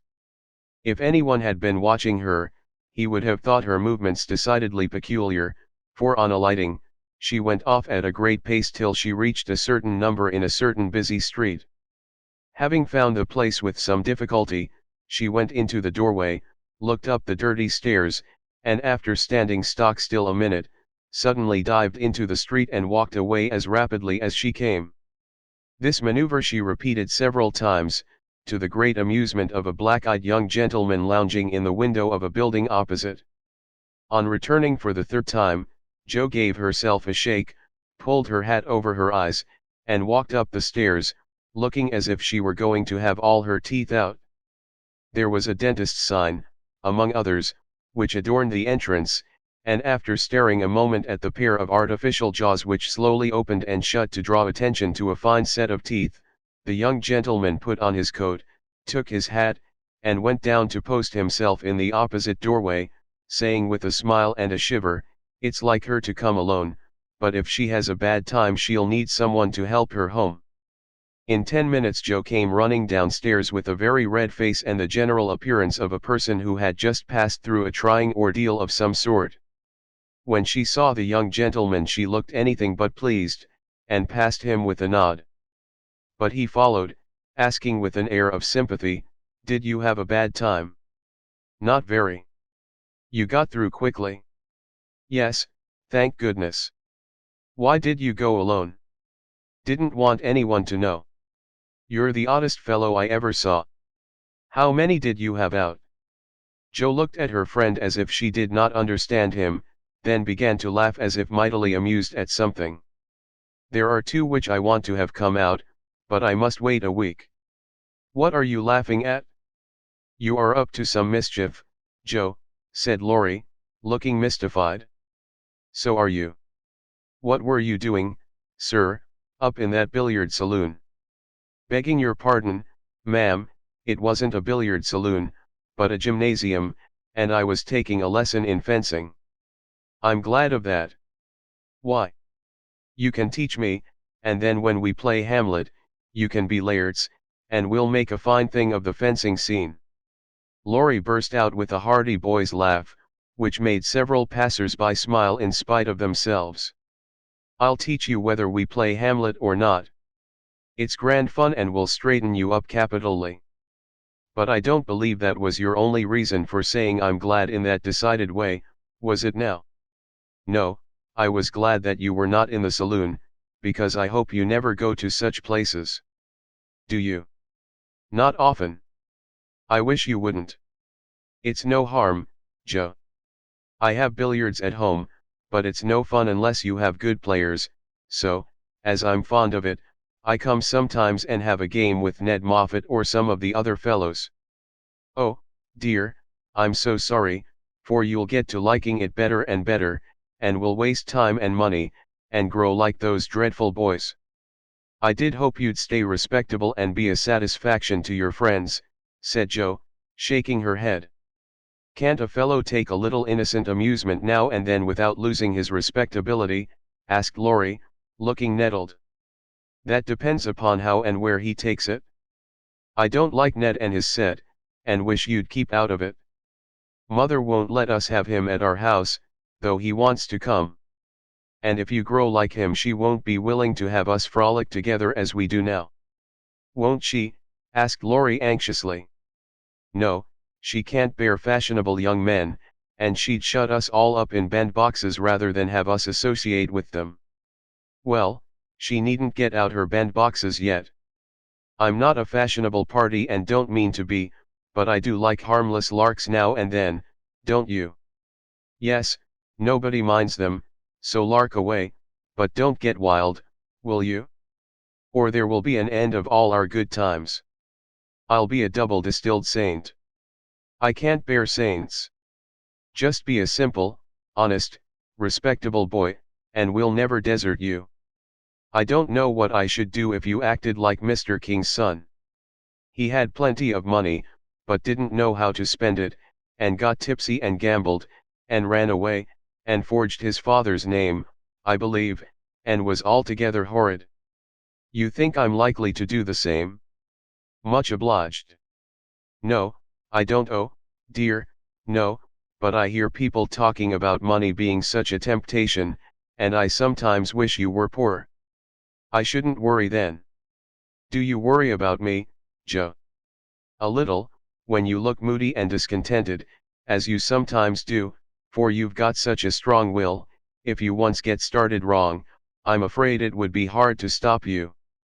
Laurie walked in silence a few minutes, and Joe watched him, wishing she had held her tongue, for his eyes looked angry, though his lips smiled as if at her warnings. "Are you going to deliver lectures all the way home?" he asked presently. "Of course not." "Why?" "Because if you are, I'll take a bus. If you're not, I'd like to walk with you and tell you something very interesting. I won't preach any more, and I'd like to hear the news immensely." "Very well, then, come on. It's a secret, and if I tell you, you must tell me yours." "I haven't got any," began Joe, but stopped suddenly, remembering that she had. You can't hide anything, so up and fess, or I won't tell," cried Laurie. "Is your secret a nice one?" "Oh, isn't it? All about people you know, and such fun. You ought to hear it, and I been aching to tell it this long time." "Come, you begin. You'll not say anything about it at home, will you?" "Not a word. And you won't tease me in private?" "I never tease." "Yes, you do. You get everything you want out of people. I don't know how you do it, but you are a born wheedler." "Thank you. Fire away."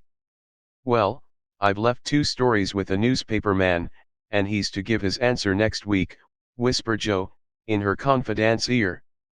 "Hurrah for Miss March, the celebrated American authoress," cried Laurie, throwing up his hat and catching it again, to the great delight of 2 ducks, 4 cats, 5 hens, and half a dozen Irish children, for they were out of the city now.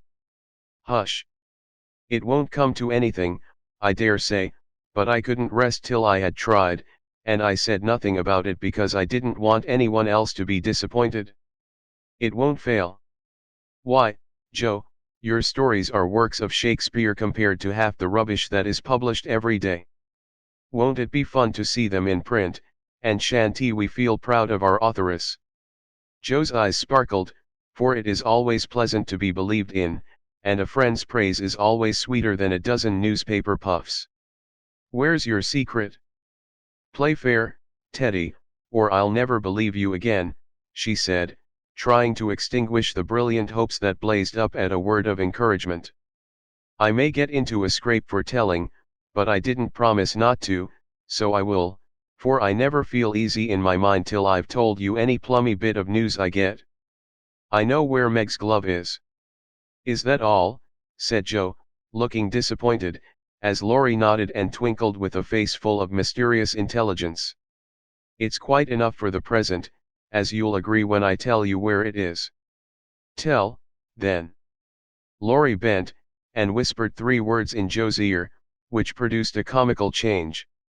She stood and stared at him for a minute, looking both surprised and displeased, then walked on, saying sharply, "How do you know?" "Saw it." "Where?" "Pocket." "All this time?" "Yes, isn't that romantic?" "No, it's horrid." "Don't you like it?" "Of course I don't. It's ridiculous, it won't be allowed." "My patience. What would Meg say?" "You are not to tell anyone." "Mind that." "I didn't promise." "That was understood, and I trusted you." "Well, I won't for the present, anyway, but I'm disgusted, and wish you hadn't told me."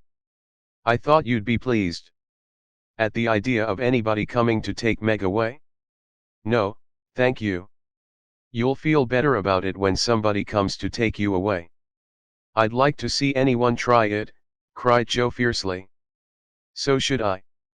And Laurie chuckled at the idea. "I don't think secrets agree with me, I feel rumpled up in my mind since you told me that," said Jo rather ungratefully. "Race down this hill with me, and you'll be all right," suggested Laurie.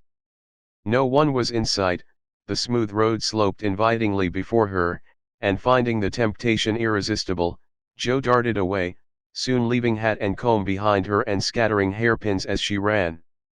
Laurie reached the goal first and was quite satisfied with the success of his treatment, for his Atlanta came panting up with flying hair, bright eyes, ruddy cheeks, and no signs of dissatisfaction in her face. "I wish I was a horse, then I could run for miles in this splendid air, and not lose my breath. It was capital, but see what a guy it's made me. Go, pick up my things, like a cherub, as you are," said Jo, dropping down under a maple tree, which was carpeting the bank with crimson leaves. Laurie leisurely departed to recover the lost property, and Jo bundled up her braids, hoping no one would pass by till she was tidy again. But someone did pass, and who should it be but Meg, looking particularly ladylike in her state and festival suit, for she had been making calls. "What in the world are you doing here?" she asked, regarding her disheveled sister with well-bred surprise. Getting leaves, meekly answered Jo, sorting the rosy handful she had just swept up. And hairpins, added Laurie, throwing half a dozen into Jo's lap. They grow on this road, Meg, so do combs and brown straw hats. You have been running, Jo. How could you?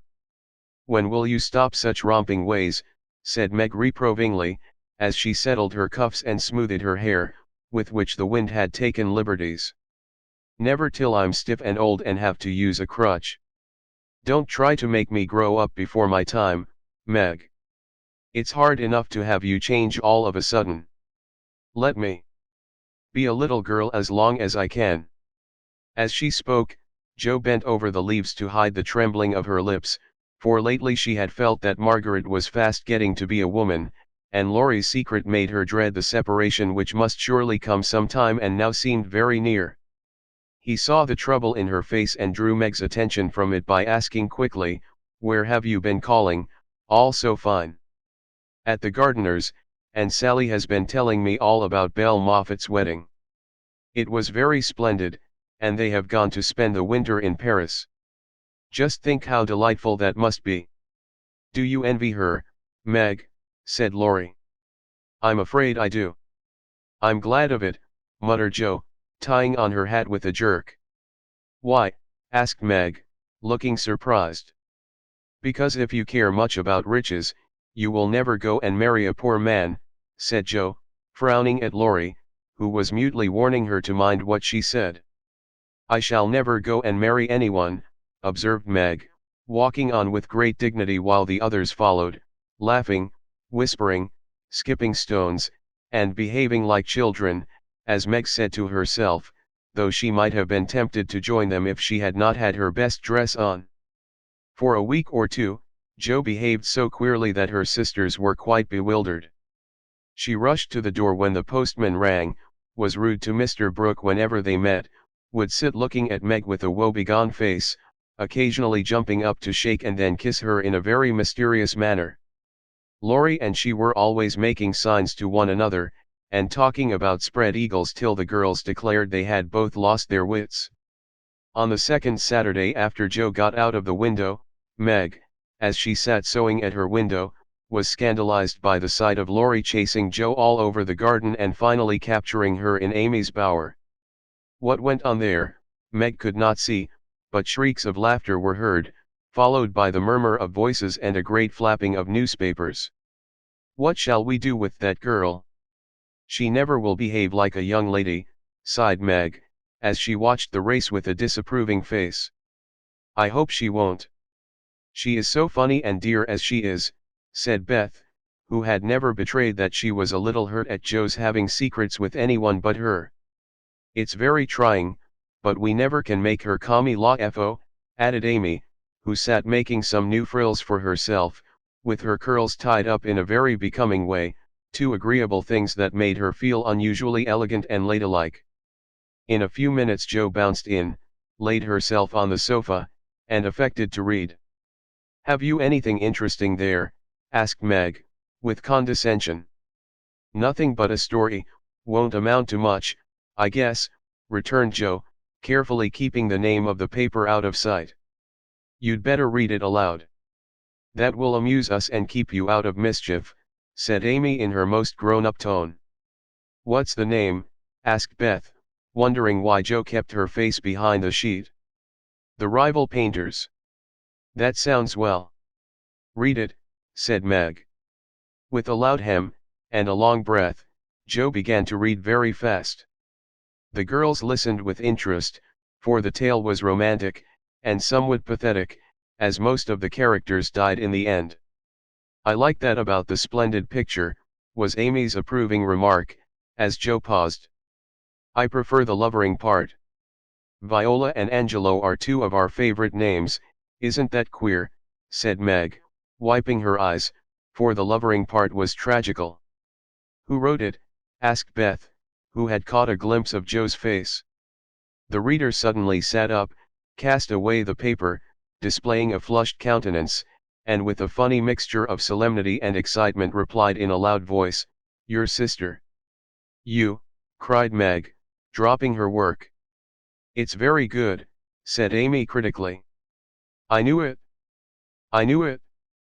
Oh, my Joe, I am so proud. And Beth ran to hug her sister and exult over this splendid success. Dear me, how delighted they all were, to be sure. How Meg wouldn't believe it till she saw the words. Miss Josephine March, actually printed in the paper. How graciously Amy criticized the artistic parts of the story, and offered hints for a sequel, which unfortunately couldn't be carried out, as the hero and heroine were dead. How Beth got excited, and skipped, and sang with joy.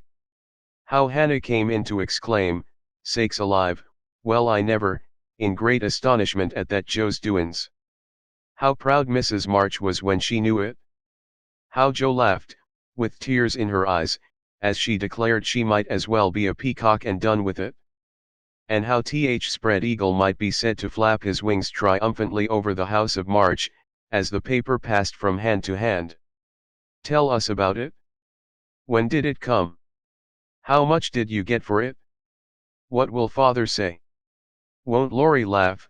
Cried the family, all in one breath as they clustered about Joe, for these foolish, affectionate people mad a jubilee of every little household joy.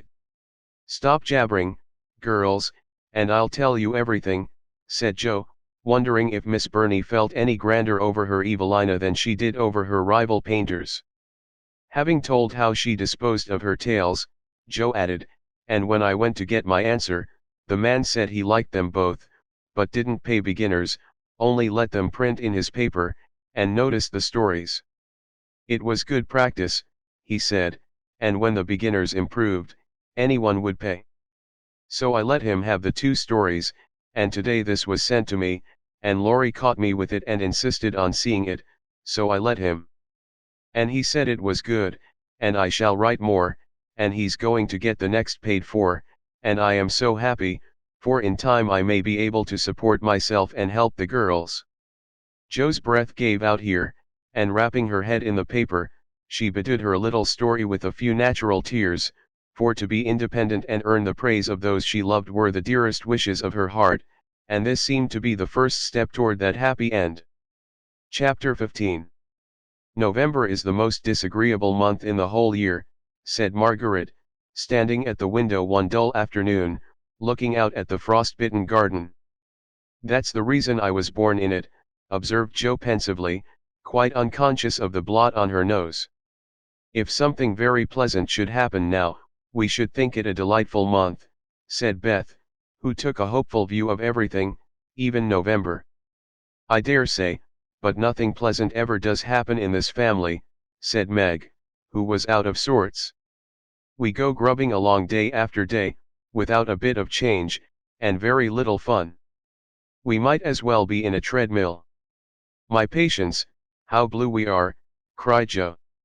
I don't much wonder, poor dear, for you see other girls having splendid times, while you grind, year in and year out.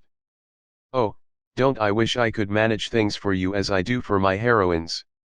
You're pretty enough and good enough already, so I'd have some rich relation leave you a fortune unexpectedly. Then you'd dash out as an heiress, scorn everyone who has slighted you, go abroad, and come home my lady something in a blaze of splendor and elegance. People don't have fortunes left them in that style nowadays, men have to work and women marry for money. It's a dreadfully unjust world, said Meg bitterly. Joe and I are going to make fortunes for you all. Just wait 10 years, and see if we don't, said Amy, who sat in a corner making mud pies, as Hannah called her little clay models of birds, fruit, and faces. Can't wait, and I'm afraid I haven't much faith in ink and dirt, though I'm grateful for your good intentions. Meg sighed, and turned to the frost-bitten garden again. Joe groaned and leaned both elbows on the table in a despondent attitude, but Amy spat away energetically, and Beth, who sat at the other window, said, smiling, 2 pleasant things are going to happen right away.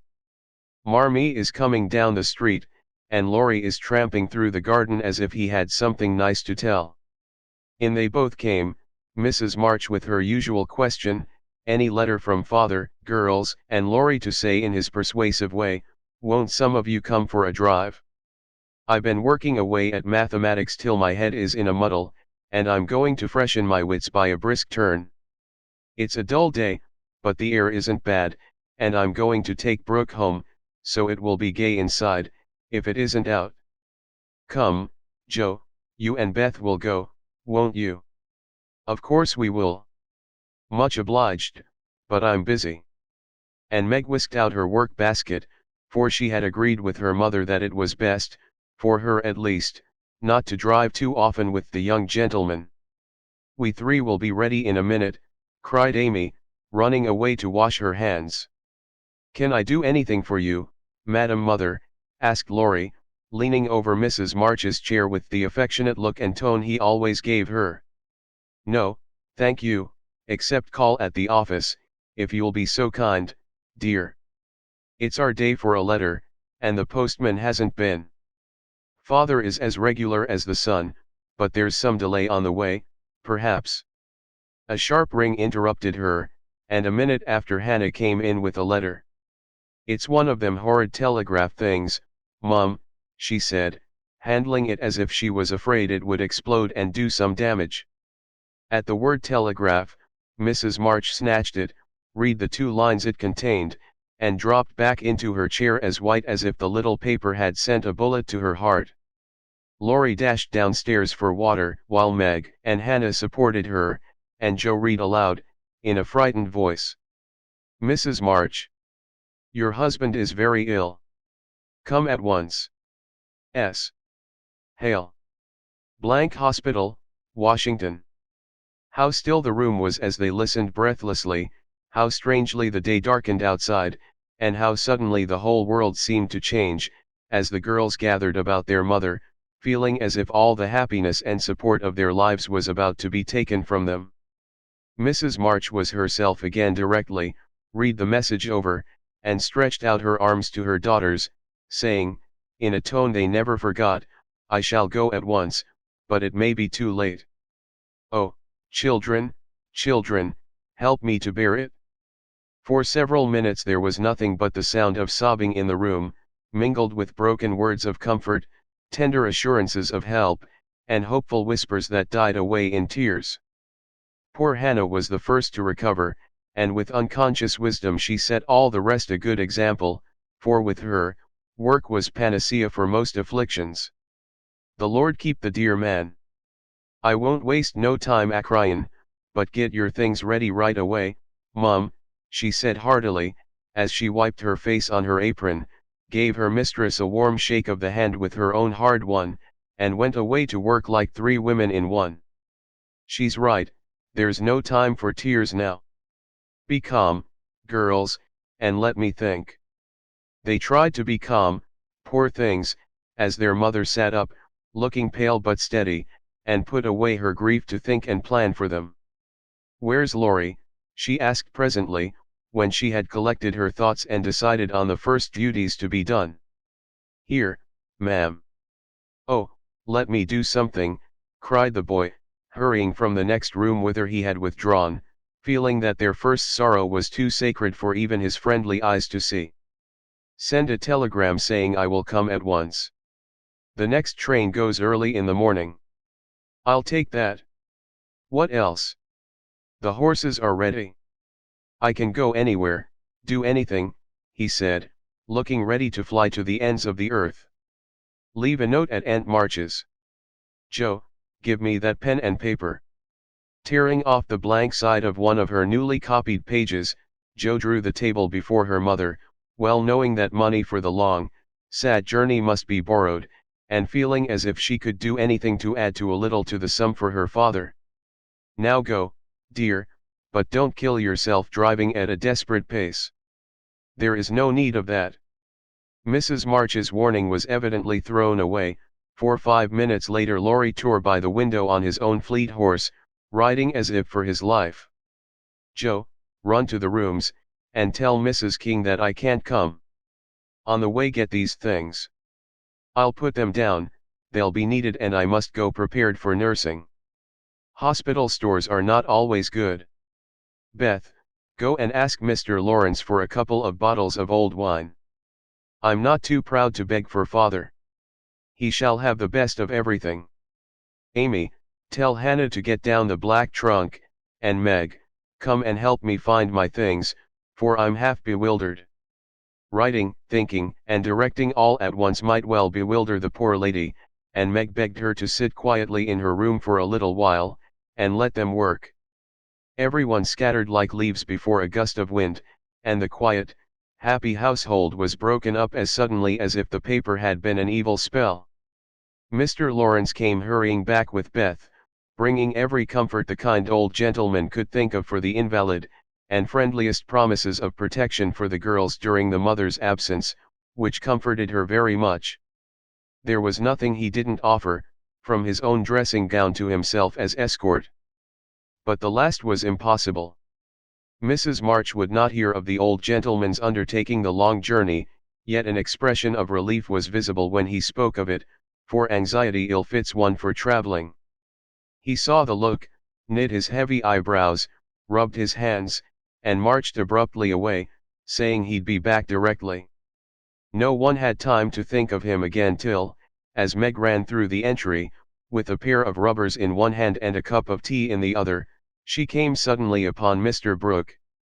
"I'm very sorry to hear of this, Miss March," he said, in the kind, quiet tone which sounded very pleasantly to her perturbed spirit. "I came to offer myself as escort to your mother.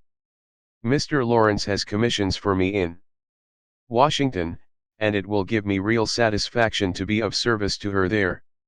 Down dropped the rubbers, and the tea was very near following, as Meg put out her hand, with a face so full of gratitude that Mr. Brooke would have felt repaid for a much greater sacrifice than the trifling one of time and comfort which he was about to take. "How kind you all are! Mother will accept, I'm sure, and it will be such a relief to know that she has someone to take care of her. Thank you very, very much." Meg spoke earnestly, and forgot herself entirely till something in the brown eyes looking down at her made her remember the cooling tea, and lead the way into the parlor, saying she would call her mother. Everything was arranged by the time Laurie returned with a note from Aunt March, enclosing the desired sum, and a few lines repeating what she had often said before, that she had always told them it was absurd for March to go into the army, always predicted that no good would come of it, and she hoped they would take her advice the next time. Mrs. March put the note in the fire, the money in her purse, and went on with her preparations, with her lips folded tightly in a way which Joe would have understood if she had been there. The short afternoon wore away. All other errands were done, and Meg and her mother busy at some necessary needlework, while Beth and Amy got tea, and Hannah finished her ironing with what she called a slap and a bang, but still Joe did not come. They began to get anxious, and Laurie went off to find her, for no one knew what freak Joe might take into her head. He missed her, however, and she came walking in with a very queer expression of countenance, for there was a mixture of fun and fear, satisfaction and regret in it, which puzzled the family as much as did the roll of bills she laid before her mother, saying with a little choke in her voice, "That's my contribution toward making father comfortable and bringing him home. My dear, where did you get it? $25.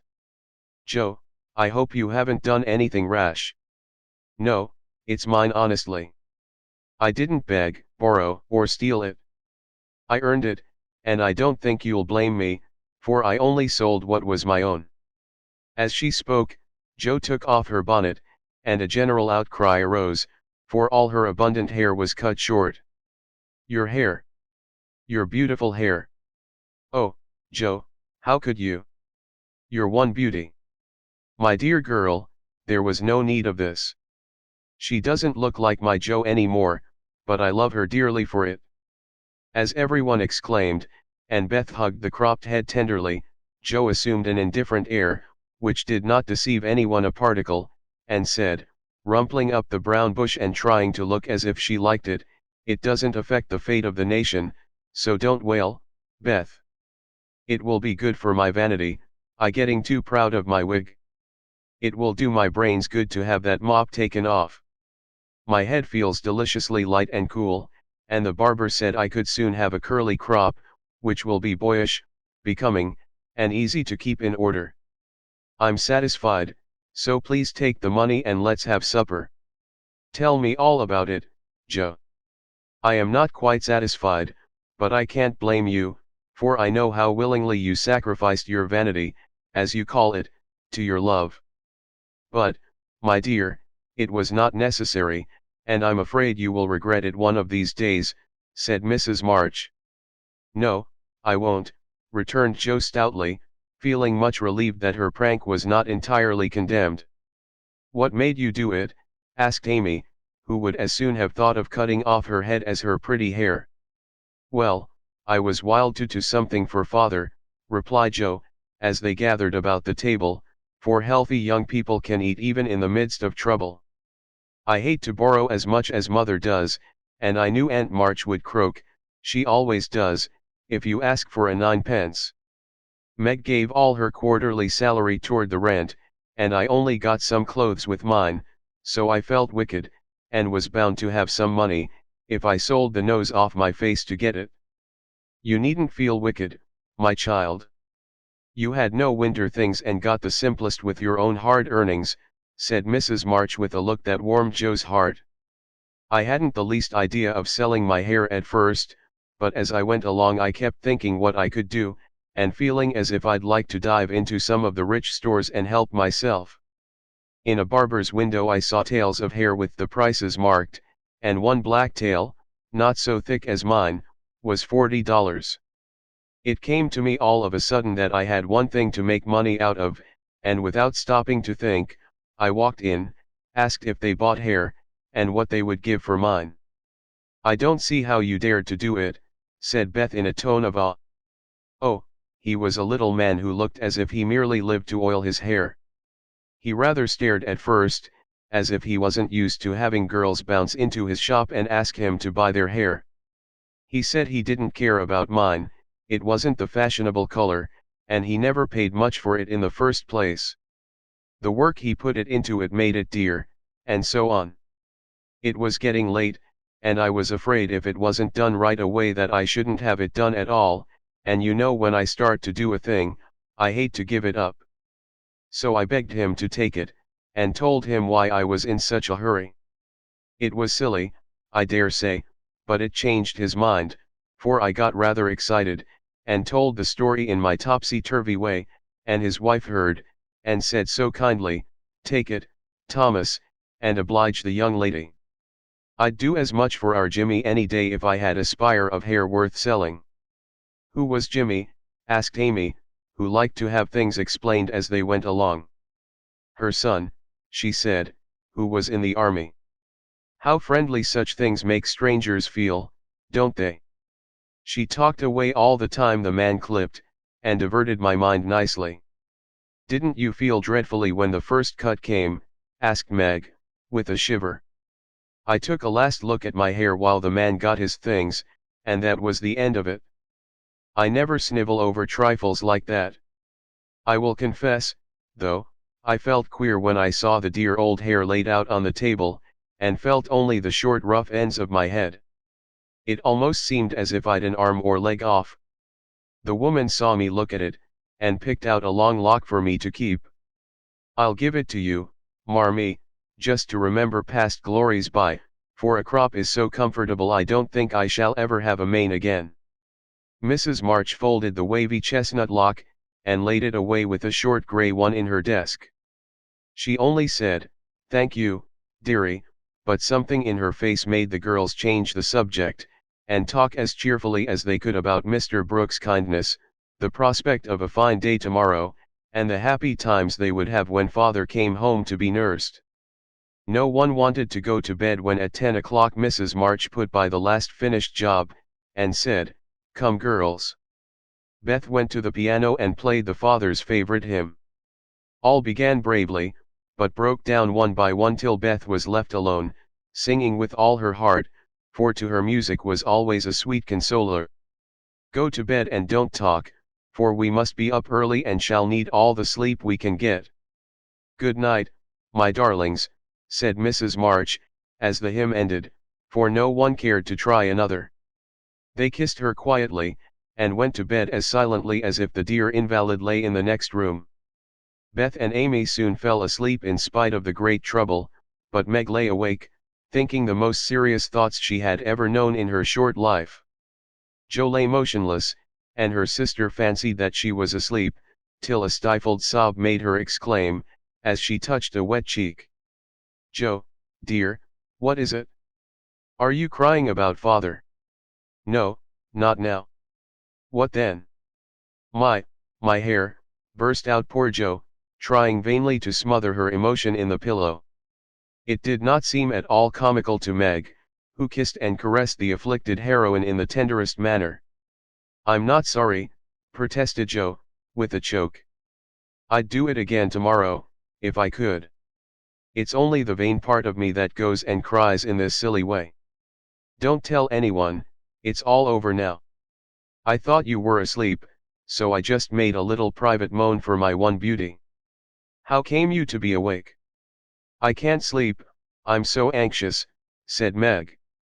"Think about something pleasant, and you'll soon drop off." "I tried it, but felt wider awake than ever." "What did you think of?" "Handsome faces, eyes particularly," answered Meg, smiling to herself in the dark. "What color do you like best?" "Brown, that is, sometimes. Blue are lovely." Jo laughed, and Meg sharply ordered her not to talk, then amiably promised to make her hair curl, and fell asleep to dream of living in her castle in the air.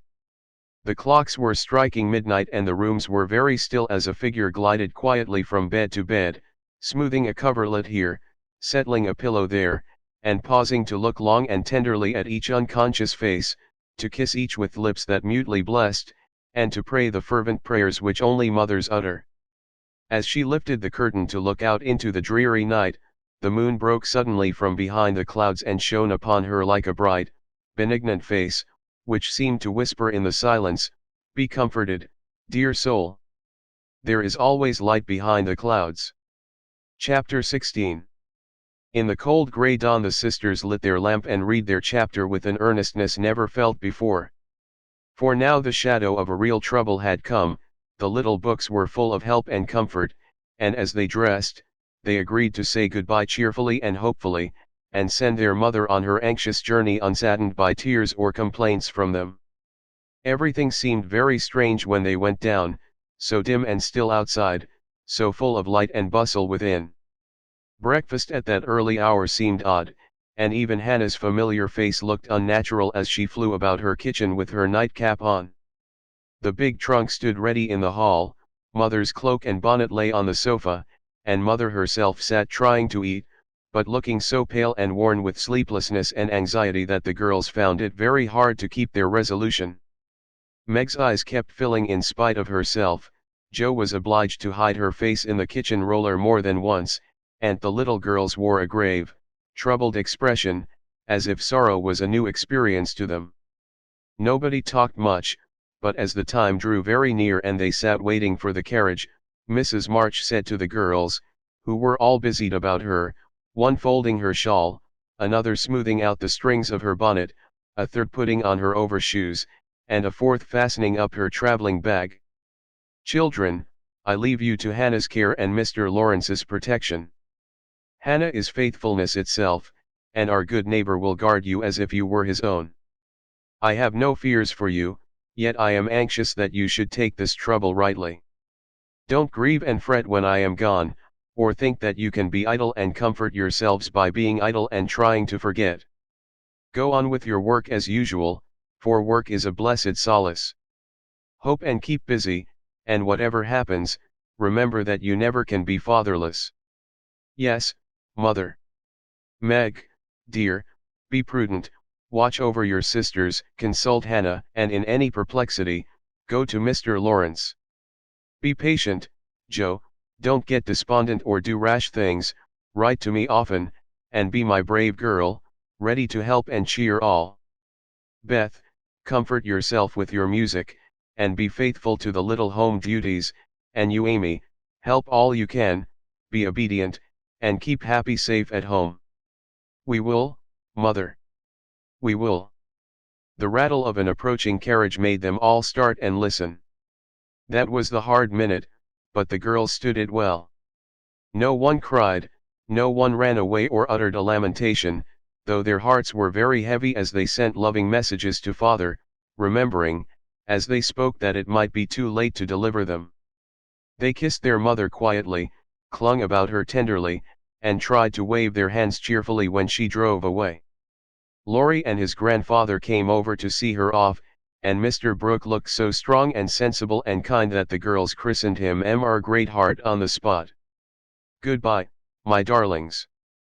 God bless and keep us all," whispered Mrs. March, as she kissed one dear little face after the other, and hurried into the carriage. As she rolled away, the sun came out, and looking back, she saw it shining on the group at the gate like a good omen. They saw it also, and smiled and waved their hands, and the last thing she beheld as she turned the corner was the four bright faces, and behind them like a bodyguard, old Mr. Lawrence, faithful Hannah, and devoted Laurie. "How kind everyone is to us," she said, turning to find fresh proof of it in the respectful sympathy of the young man's face. "I don't see how they can help it," returned Mr. Brooke, laughing so infectiously that Mrs. March could not help smiling. And so the journey began with the good omens of sunshine, smiles, and cheerful words. "I feel as if there had been an earthquake," said Joe, as their neighbors went home to breakfast, leaving them to rest and refresh themselves. "It seems as if half the house was gone," added Meg forlornly. Beth opened her lips to say something, but could only point to the pile of nicely mended hose which lay on Mother's table, showing that even in her last hurried moments she had thought and worked for them. It was a little thing, but it went straight to their hearts, and in spite of their brave resolutions, they all broke down and cried bitterly. Hannah wisely allowed them to relieve their feelings, and when the shower showed signs of clearing up, she came to the rescue, armed with a coffee pot. "Now, New York dear young ladies, remember what your ma said, and don't fret. Come and have a cup of coffee all round, and then let's fall to work and be a credit to the family."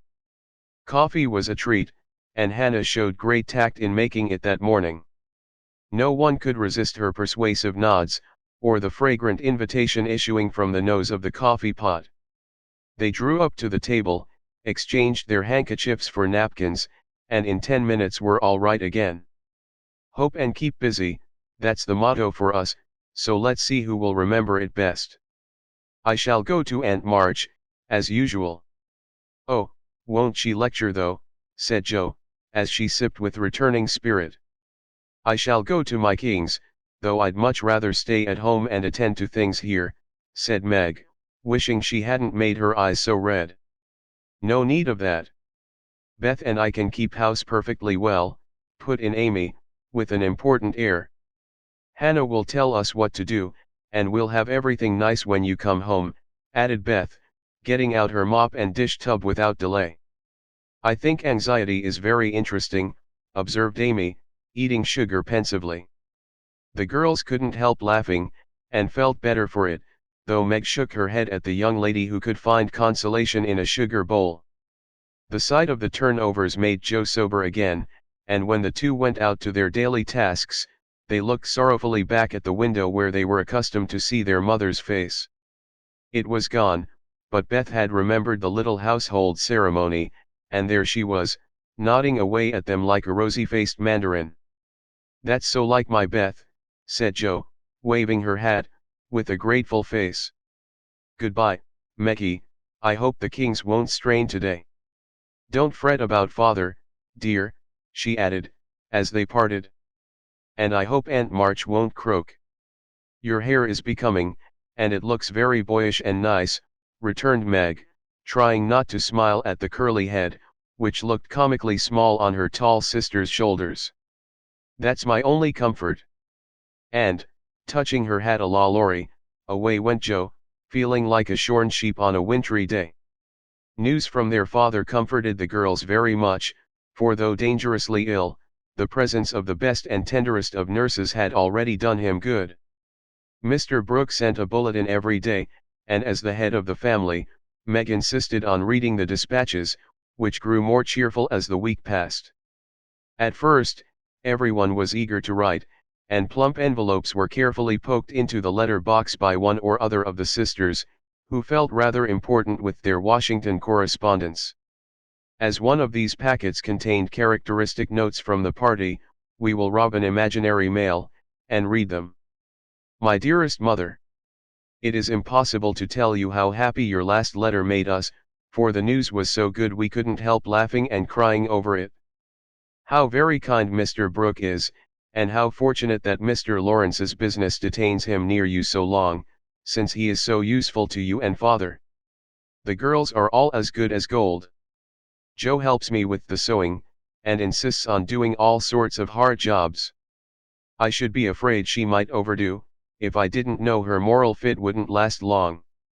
Beth is as regular about her tasks as a clock, and never forgets what you told her. She grieves about father, and looks sober except when she is at her little piano. Amy minds me nicely, and I take great care of her. She does her own hair, and I am teaching her to make buttonholes and mend her stockings.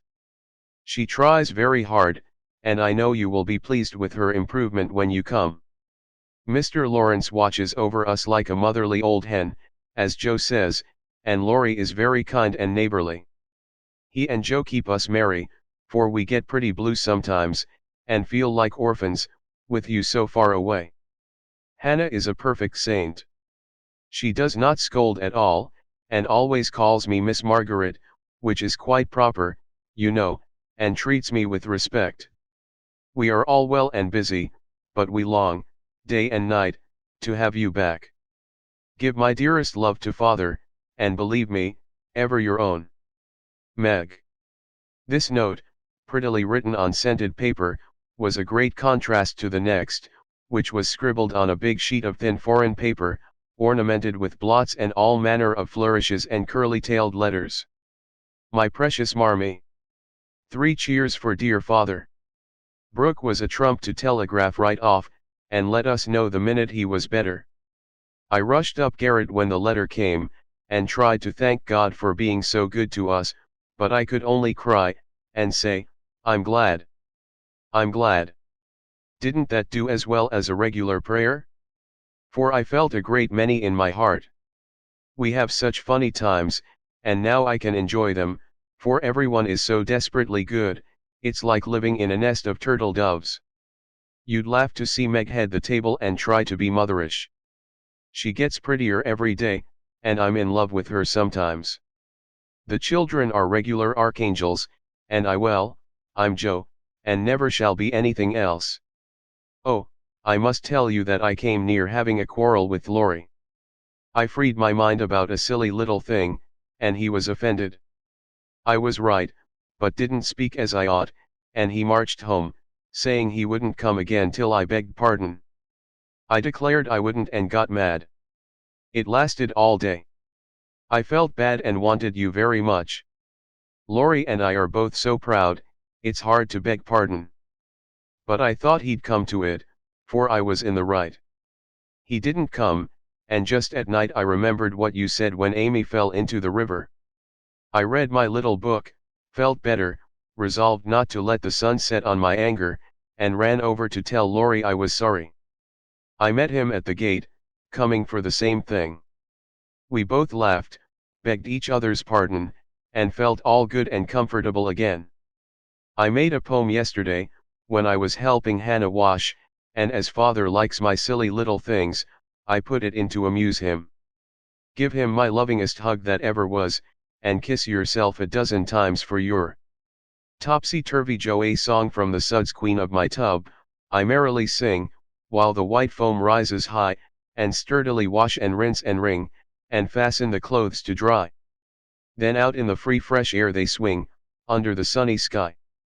I wish we could wash from out hearts and souls the stains of the week away, and let water and air by their magic make ourselves as pure as they. Then on the earth there would be indeed a glorious washing day. Along the path of a useful life will heart's ease ever bloom. The busy mind has no time to think of sorrow or care or gloom. And anxious thoughts may be swept away, as we bravely wield a broom. I am glad a task to me is given, to labor at day by day. For it brings me health and strength and hope. And I cheerfully learn to say, head, you may think, heart, you may feel. But, hand, you shall work alway. Dear mother, there is only room for me to send my love, and some pressed pansies from the root I have been keeping safe in the house for father to see. I read every morning, try to be good all day, and sing myself to sleep with father's tune.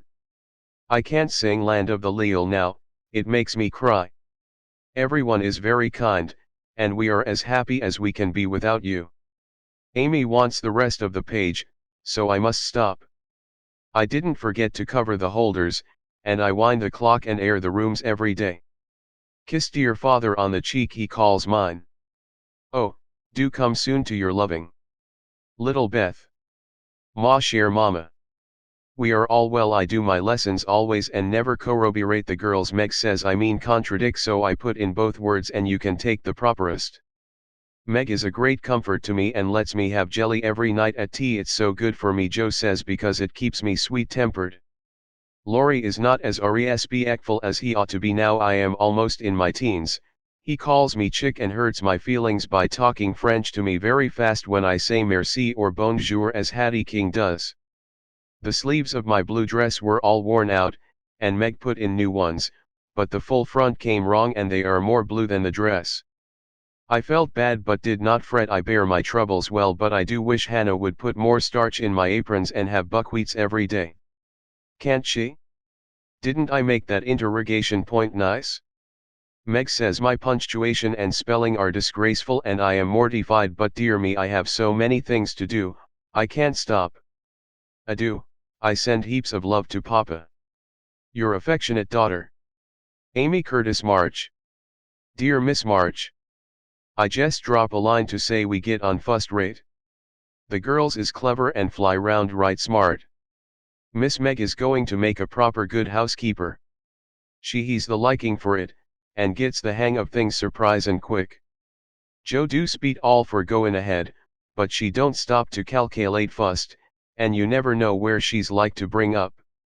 She done out a tub of clothes on Monday, but she starched 'em afore they was wrenched, and blued a pink calico dress till I thought I should a died a Logan. Beth is the best of little creeturs, and a sight of help to me, bein' so forehand and dependable. She tries to learn everything, and really goes to market beyond her years, likewise keeps accounts, with my help, quite wonderful. We have got on very economical so fur. I don't let the girls hev coffee only once a week, accordin' to your wish, and keep 'em on plain wholesome vittles. Amy does well without frettin', wearin' her best clothes and eatin' sweet stuff. Mr. Laurie is as full of didos as usual, and turns the house upside down frequent, but he here tends the girls, so I let 'em hev full swing. The old gentleman send heaps of things, and is rather wearin', but means wall, and it ain't my place to say nothin'. My bread is riz, so no more at this time. I send my duty to Mr. March, and hope he's seen the last of his pneumonia. Yours respectful, Hannah Mullet, Head Nurse of Ward Number 2. All serene on the Rappahannock, troops in fine condition, commissary department well conducted, the Home Guard under Colonel Teddy always on duty, Commander-in-Chief General Lawrence reviews the Army daily, Quartermaster Mullet keeps order in camp, and Major Lyon does picket duty at night. A salute of 24 guns was fired on receipt of good news from Washington, and a dress parade took place at headquarters. Commander-in-Chief sends best wishes, in which he is heartily joined by Colonel Teddy. Dear Madam, the little girls are all well. Beth and my boy report daily. Hannah is a model servant, and guards pretty Meg like a dragon. Glad the fine weather holds. Pray make Brooke useful, and draw on me for funds if expenses exceed your estimate. Don't let your husband want anything. Thank God he is mending. Your sincere friend and servant, James Lawrence. Chapter 17. For a week the amount of virtue in the old house would have supplied the neighborhood. It was really amazing, for everyone seemed in a heavenly frame of mind, and self-denial was all the fashion. Relieved of their first anxiety about their father, girls insensibly relaxed their praiseworthy efforts a little, and began to fall back into old ways. They did not forget their motto, but hoping and keeping busy seemed to grow easier, and after such tremendous exertions, they felt that endeavor deserved a holiday, and gave it a good many. Jo caught a bad cold through neglect to cover the shorn head enough, and was ordered to stay at home till she was better, for Aunt March didn't like to hear people read with colds in their heads. Jo liked this, and after an energetic rummage from garret to cellar, subsided on the sofa to nurse her cold with arsenicum and books. Amy found that housework and art did not go well together, and returned to her mud pies. Meg went daily to her pupils, and sewed, or thought she did, at home, but much time was spent in writing long letters to her mother, or reading the Washington dispatches over and over. Beth kept on, with only slight relapses into idleness or grieving. All the little duties were faithfully done each day, and many of her sisters also, for they were forgetful, and the house seemed like a clock whose pendulum was gone a-viciding.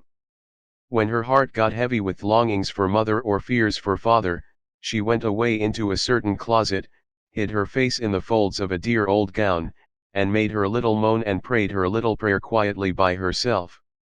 Nobody knew what cheered her up after a sober fit, but everyone felt how sweet and helpful Beth was, and fell into a way of going to her for comfort or advice in their small affairs.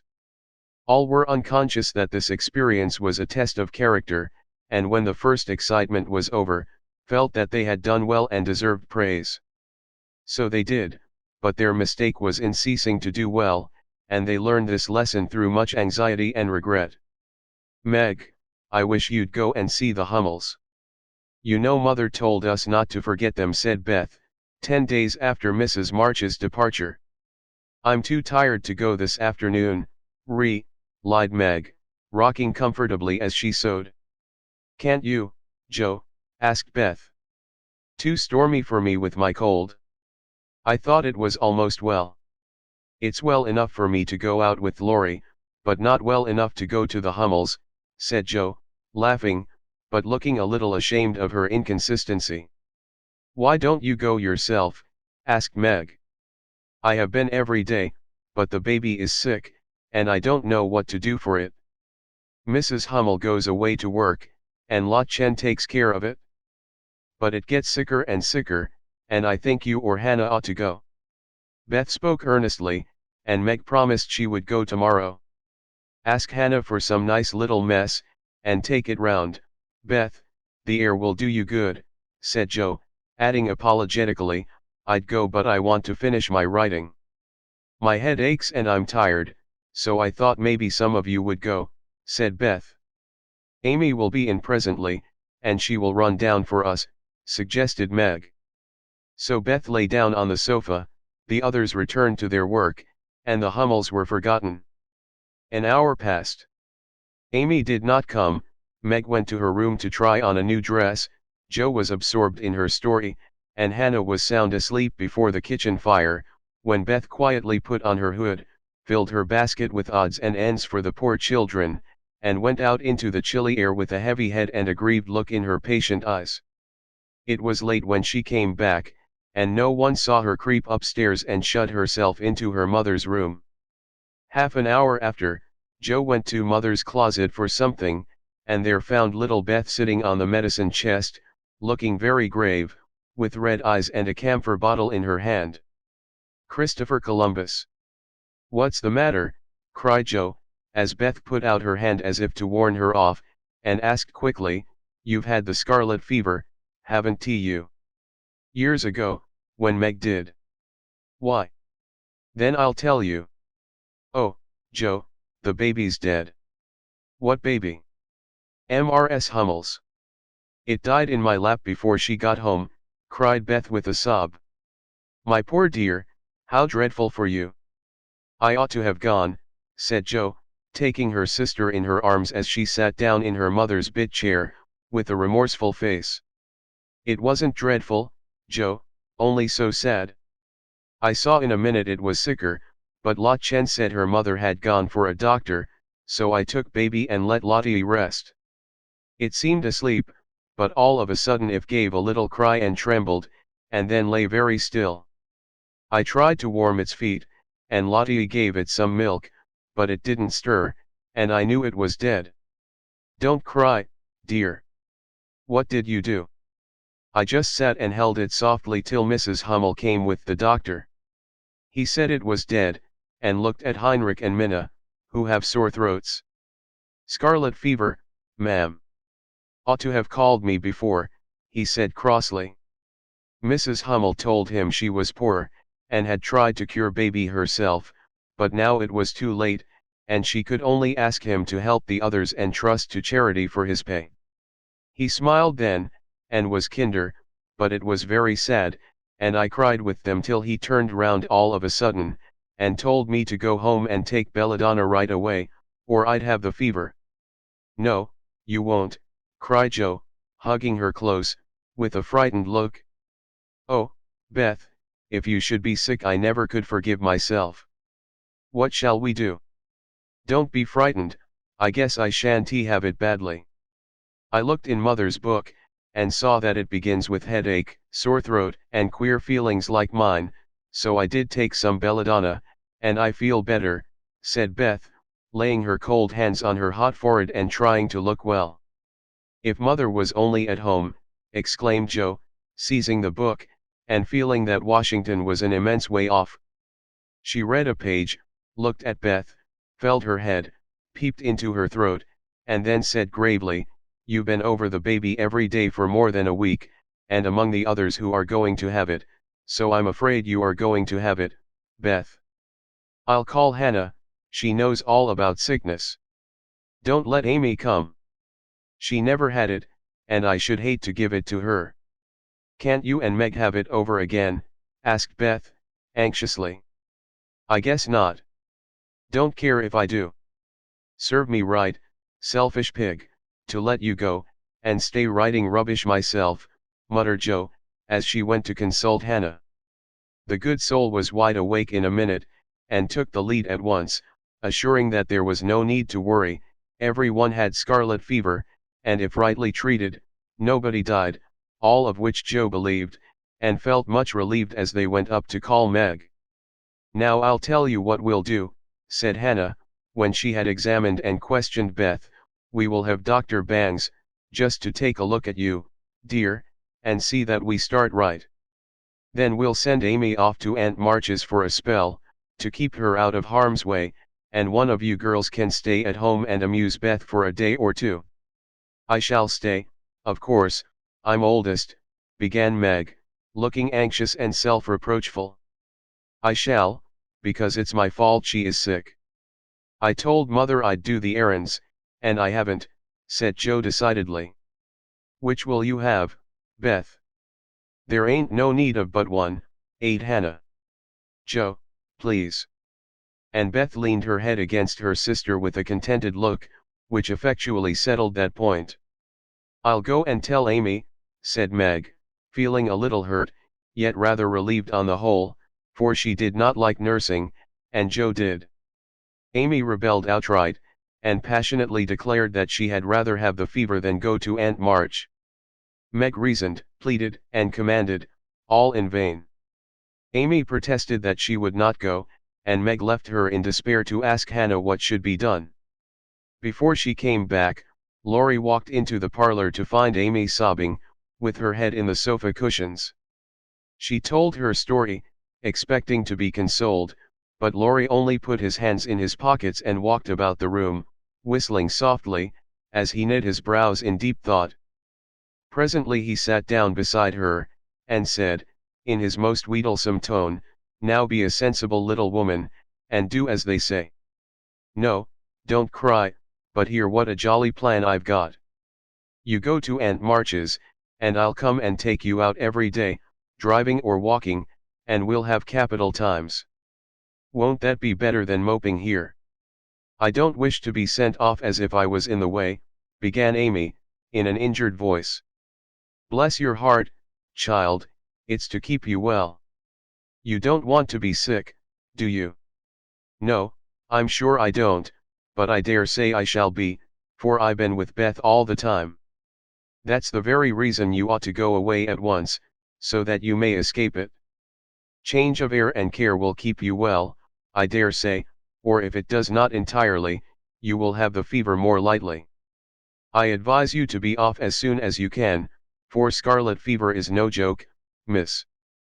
But it's dull at Aunt March's, and she is so cross, said Amy, looking rather frightened.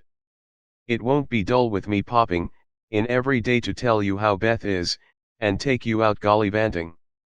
The old lady likes me, and I'll be as sweet as possible to her, so she won't peck at us, whatever we do. Will you take me out in the trotting wagon with Puck? On my honor as a gentleman. And come every single day. See if I don't. And bring me back the minute Beth is well. The identical minute. And go to the theater, truly. A dozen theaters, if we may. Well, I guess I will, said Amy slowly. Good girl. Call Meg, and tell her you'll give in, said Laurie, with an approving pat, which annoyed Amy more than the giving in. Meg and Joe came running down to behold the miracle which had been wrought, and Amy, feeling very precious and self-sacrificing, promised to go, if the doctor said Beth was going to be ill.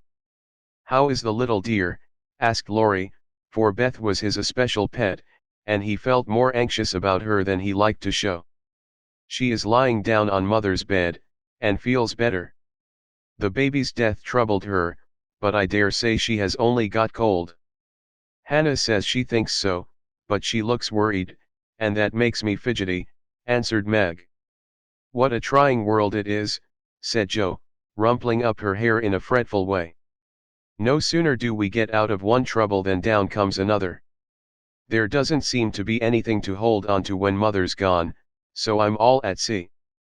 Well, don't make a porcupine of yourself, it isn't becoming. Settle your wig, Joe, and tell me if I shall telegraph to your mother, or do anything, asked Laurie, who never had been reconciled to the loss of his friend's one beauty. That is what troubles me, said Meg. I think we ought to tell her if Beth is really ill, but Hannah says we mustn't, for mother can't leave father, and it will only make them anxious. Beth won't be sick long, and Hannah knows just what to do, and mother said we were to mind her, so I suppose we must, but it doesn't seem quite right to me. Well, I can't say. Suppose you ask grandfather after the doctor has been. We will. Joe, go and get Dr. Bangs at once, commanded Meg. We can't decide anything till he has been. Stay where you are, Joe. I'm errand boy to this establishment, said Laurie, taking up his cap. I'm afraid you are busy, began Meg. No, I've done my lessons for the day. Do you study in vacation time? Asked Joe. I follow the good example my neighbors set me, was Laurie's answer, as he swung himself out of the room. I have great hopes for my boy, observed Joe, watching him fly over the fence with an approving smile. He does very well, for a boy, was Meg's somewhat ungracious answer, for the subject did not interest her. Dr. Bangs came, said Beth had symptoms of the fever, but he thought she would have it lightly, though he looked sober over the Hummel story.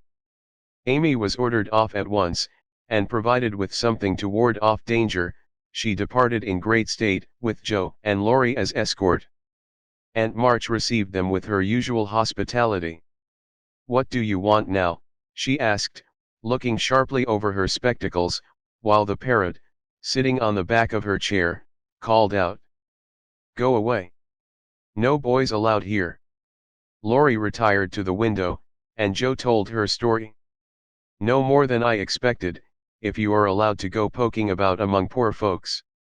Amy can stay and make herself useful if she isn't sick, which I've no doubt she will be, looks like it now. Don't cry, child, it worries me to hear people sniff. Amy was on the point of crying, but Laurie slyly pulled the parrot's tail, which caused Polly to utter an astonished croak and call out, bless my boots, in such a funny way, that she laughed instead. "What do you hear from your mother?" asked the old lady gruffly. "Father is much better," replied Joe, trying to keep sober. "Oh, is her? Well, that won't last long, I fancy." "March never had any stamina," was the cheerful reply. "Ha, ha. Never say die, take a pinch of snuff, goodbye, goodbye," squalled Polly, dancing on her perch, and clawing at the old lady's cap as Laurie tweaked him in the rear. "Hold your tongue, you disrespectful old bird. And, Joe, you'd better go at once. It isn't proper to be gadding about so late with a rattle-pate boy like." "Hold your tongue, you disrespectful old bird," cried Polly, tumbling off the chair with a bounce, and running to peck the rattle-pate boy, who was shaking with laughter at the last speech. "I don't think I can bear it, but I'll try," thought Amy, as she was left alone with Aunt March. "Get along, you fright," screamed Polly, and at that rude speech Amy could not restrain a sniff. Chapter 18. Beth did have the fever, and was much sicker than anyone but Hannah and the doctor suspected. The girls knew nothing about illness, and Mr. Lawrence was not allowed to see her, so Hannah had everything her own way, and busy Dr. Bangs did his best, but left a good deal to the excellent nurse. Meg stayed at home, lest she should infect the Kings, and kept house, feeling very anxious and a little guilty when she wrote letters in which no mention was made of Beth's illness. She could not think it right to deceive her mother, but she had been bidden to mind Hannah, and Hannah wouldn't hear of Mrs. Marchbane told, and worried just for sic a trifle.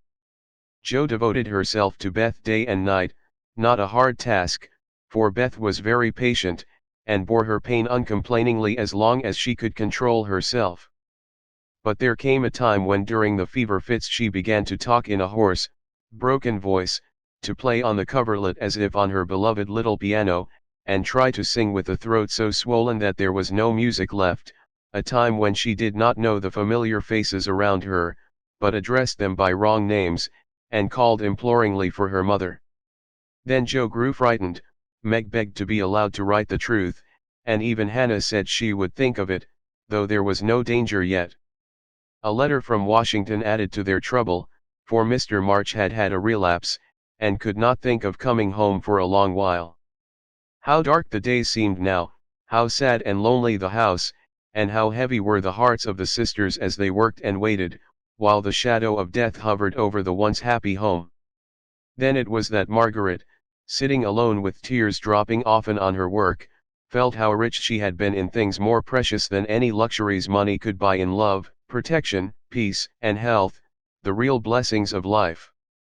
Then it was that Jo, living in the darkened room, with that suffering little sister always before her eyes and that pathetic voice sounding in her ears, learned to see the beauty and to sweetness of Beth's nature, to feel how deep and tender a place she filled in all hearts, and to acknowledge the worth of Beth's unselfish ambition to live for others, and make home happy by that exercise of those simple virtues which all may possess, and which all should love and value more than talent, wealth, or beauty.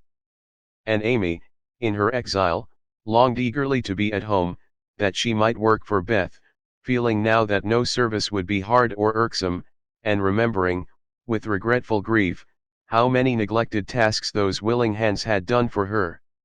Laurie haunted the house like a restless ghost, and Mr. Lawrence locked the grand piano, because he could not bear to be reminded of the young neighbor who used to make the twilight pleasant for him.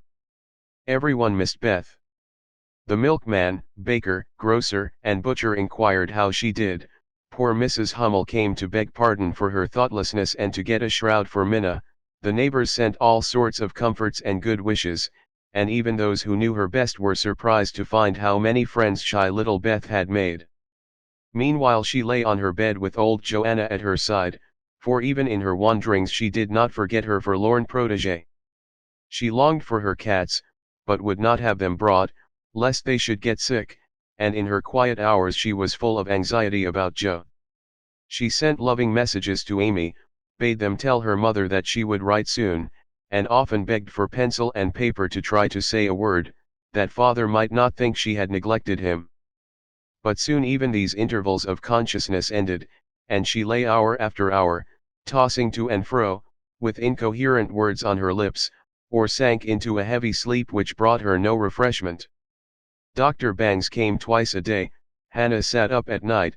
Meg kept a telegram in her desk all ready to send off at any minute, and Joe never stirred from Beth's side. The 1st of December was a wintry day indeed to them, for a bitter wind blew, snow fell fast, and the year seemed getting ready for its death. When Dr. Bangs came that morning, he looked long at Beth, held the hot hand in both his own for a minute, and laid it gently down, saying, in a low voice to Hannah, "If Mrs. March can leave her husband she'd better be sent for." Hannah nodded without speaking, for her lips twitched nervously. Meg dropped down into a chair as the strength seemed to go out of her limbs at the sound of those words, and Joe, standing with a pale face for a minute, ran to the parlor, snatched up the telegram, and throwing on her things, rushed out into the storm. She was soon back, and while noiselessly taking off her cloak, Laurie came in with a letter, saying that Mr. March was mending again. Joe read it thankfully, but the heavy weight did not seem lifted off her heart, and her face was so full of misery that Laurie asked quickly, "What is it? Is Beth worse?" "I've sent for Mother," said Joe, tugging at her rubber boots with a tragic expression. "Good for you, Joe." "Did you do it on your own responsibility?" asked Laurie, as he seated her in the hall chair and took off the rebellious boots, seeing how her hands shook. "No. The doctor told us to." "Oh, Joe, it's not so bad as that," cried Laurie, with a startled face. "Yes, it is. She doesn't know us, she doesn't even talk about the flocks of green doves, as she calls the vine leaves on the wall. She doesn't look like my Beth, and there's nobody to help us bear it. Mother and Father both gone, and God seems so far away I can't find him." As the tears streamed fast down poor Joe's cheeks, she stretched out her hand in a helpless sort of way, as if groping in the dark, and Laurie took it in his, whispering as well as he could with a lump in his throat, "I'm here. Hold on Tom, Joe, dear." She could not speak, but she did hold on, and the warm grasp of the friendly human hand comforted her sore heart, and seemed to lead her nearer to the divine arm which alone could uphold her in her trouble. Laurie longed to say something tender and comfortable, but no fitting words came to him, so he stood silent, gently stroking her bent head as her mother used to do. It was the best thing he could have done, far more soothing than the most eloquent words, for Joe felt the unspoken sympathy, and in the silence learned the sweet solace which affection administers to sorrow. Soon she dried the tears which had relieved her, and looked up with a grateful face. "Thank you, Teddy, I'm better now. I don't feel so forlorn, and will try to bear it if it comes. Keep hoping for the best, that will help you, Joe. Soon your mother will be here, and then everything will be all right. I'm so glad Father is better. Now she won't feel so bad about leaving him. Oh, me. It does seem as if all the troubles came in a heap, and I got the heaviest part on my shoulders," sighed Joe, spreading her wet handkerchief over her knees to dry. "Doesn't Meg pull fair?" asked Laurie, looking indignant. "Oh, yes, she tries to, but she can't love Bethy as I do, and she won't miss her as I shall. Beth is my conscience, and I can't give her up. I can't. I can't."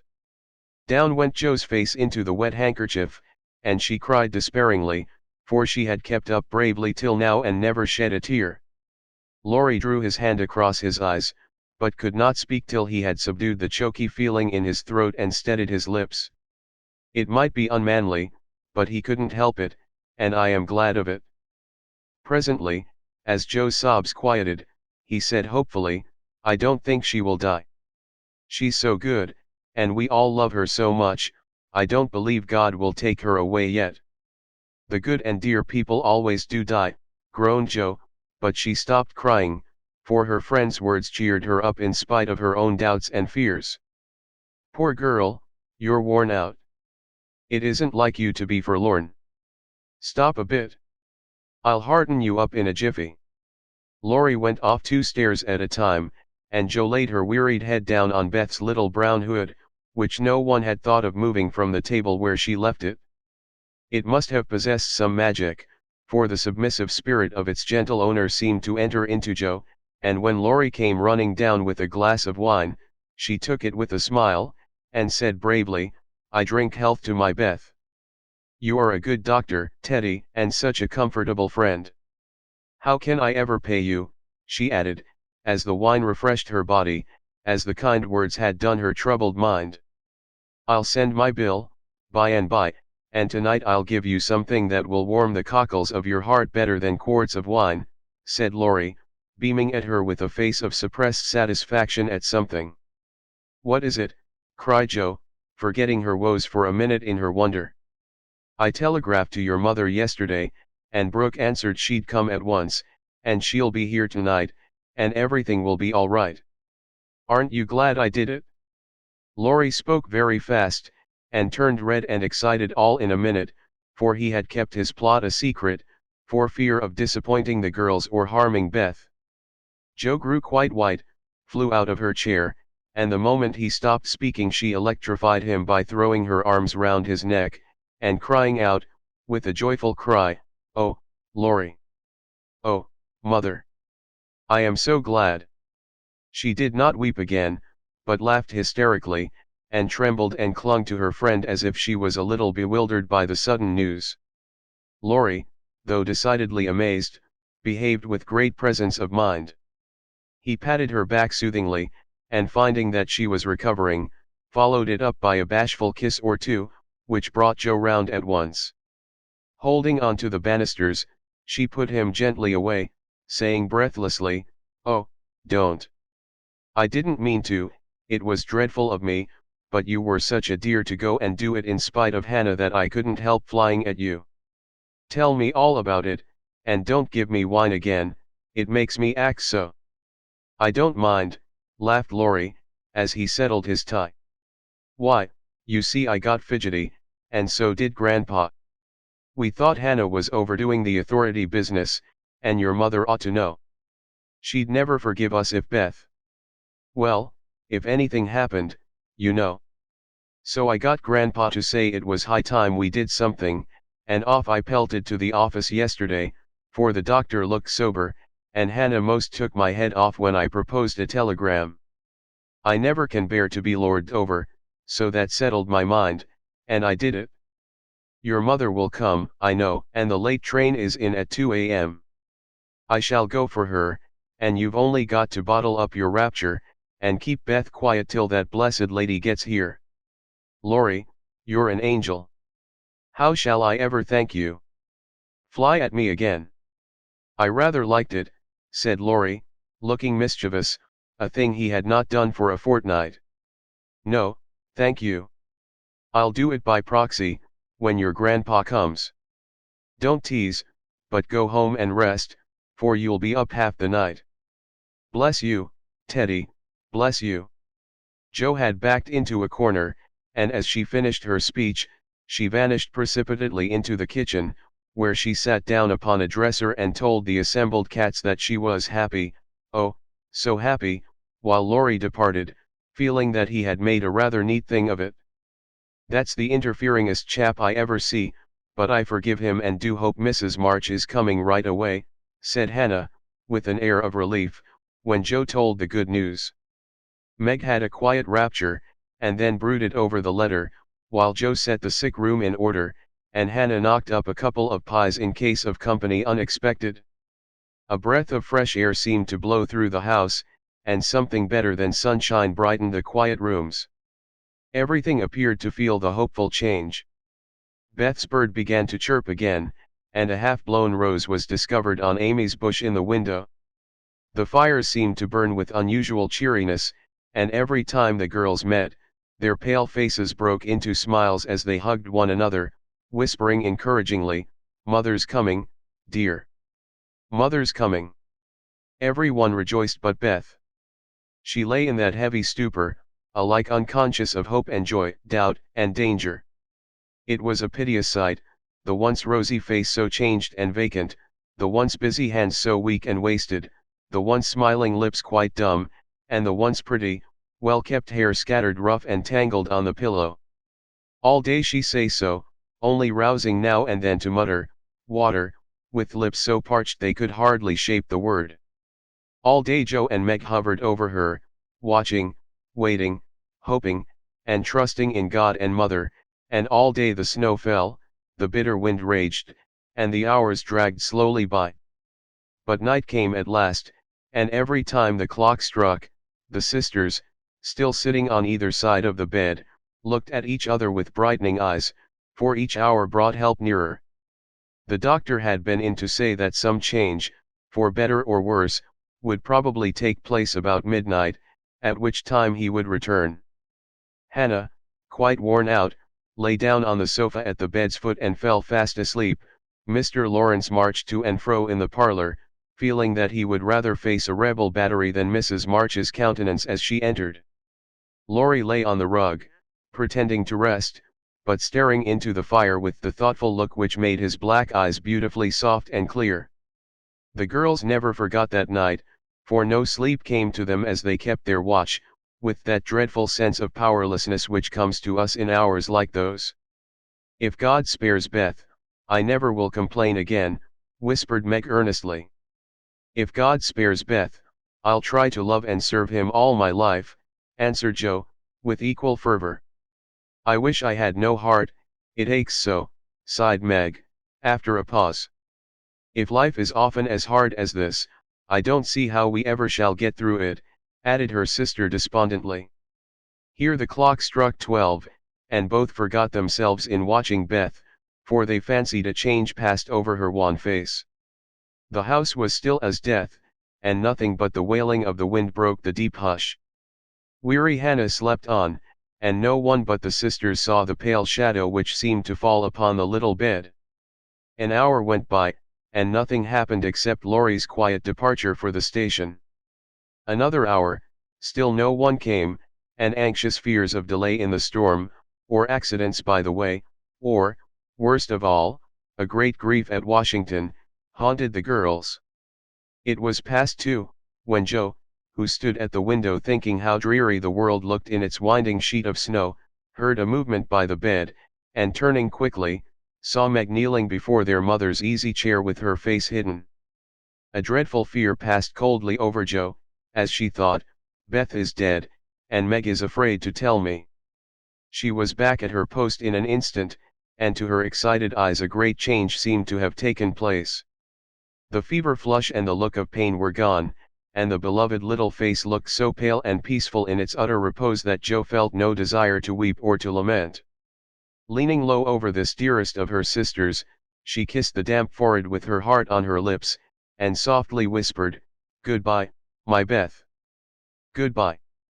As if awaked by the stir, Hannah started out of her sleep, hurried to the bed, looked at Beth, felt her hands, listened at her lips, and then, throwing her apron over her head, sat down to rock to and fro, exclaiming, under her breath, "The fever's turned, she's sleepin' nat'ral, her skin's damp, and she breathes easy. Praise be given. Oh, my goodness me." Before the girls could believe the happy truth, the doctor came to confirm it. He was a homely man, but they thought his face quite heavenly when he smiled and said, with a fatherly look at them, "Yes, my dears, I think the little girl will pull through this time. Keep the house quiet, let her sleep, and when she wakes, give her." What they were to give, neither heard, for both crept into the dark hall, and, sitting on the stairs, held each other close, rejoicing with hearts too full for words. When they went back to be kissed and cuddled by faithful Hannah, they found Beth lying, as she used to do, with her cheek pillowed on her hand, the dreadful pallor gone, and breathing quietly, as if just fallen asleep. "If Mother would only come now," said Joe, as the winter night began to wane. "See," said Meg, coming up with a white, half-opened rose, "I thought this would hardly be ready to lay in Beth's hand tomorrow if she went away from us. But it has blossomed in the night, and now I mean to put it in my vase here, so that when the darling wakes, the first thing she sees will be the little rose, and Mother's face." Never had the sun risen so beautifully, and never had the world seemed so lovely as it did to the heavy eyes of Meg and Joe, as they looked out in the early morning, when their long, sad vigil was done. "It looks like a fairy world," said Meg, smiling to herself, as she stood behind the curtain, watching the dazzling sight. "Hark!" cried Joe, starting to her feet.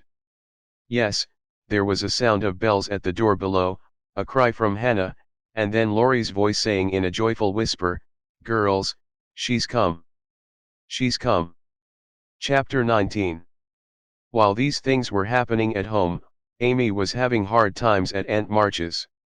She felt her exile deeply, and for the first time in her life, realized how much she was beloved and petted at home. Aunt March never petted anyone. She did not approve of it, but she meant to be kind, for the well-behaved little girl pleased her very much, and Aunt March had a soft place in her old heart for her nephew's children, though she didn't think it proper to confess it. She really did her best to make Amy happy, but, dear me, what mistakes she made. Some old people keep young at heart in spite of wrinkles and gray hairs, can sympathize with children's little cares and joys, make them feel at home, and can hide wise lessons under pleasant plays, giving and receiving friendship in the sweetest way. But Aunt March had not this gift, and she worried Amy very much with her rules and orders, her prim ways, and long, prosy talks. Finding the child more docile and amiable than her sister, the old lady felt it her duty to try and counteract, as far as possible, the bad effects of home freedom and indulgence. So she took Amy by the hand, and taught her as she herself had been taught 60 years ago, a process which carried dismay to Amy's soul, and made her feel like a fly in the web of a very strict spider. She had to wash the cups every morning, and polish up the old-fashioned spoons, the fat silver teapot, and the glasses till they shone. Then she must dust the room, and what a trying job that was. Not a speck escaped Aunt March's eye, and all the furniture had claw legs and much carving, which was never dusted to suit. Then Polly had to be fed, the lapdog combed, and a dozen trips upstairs and down to get things or deliver orders, for the old lady was very lame and seldom left her big chair. After these tiresome labors, she must do her lessons, which was a daily trial of every virtue she possessed.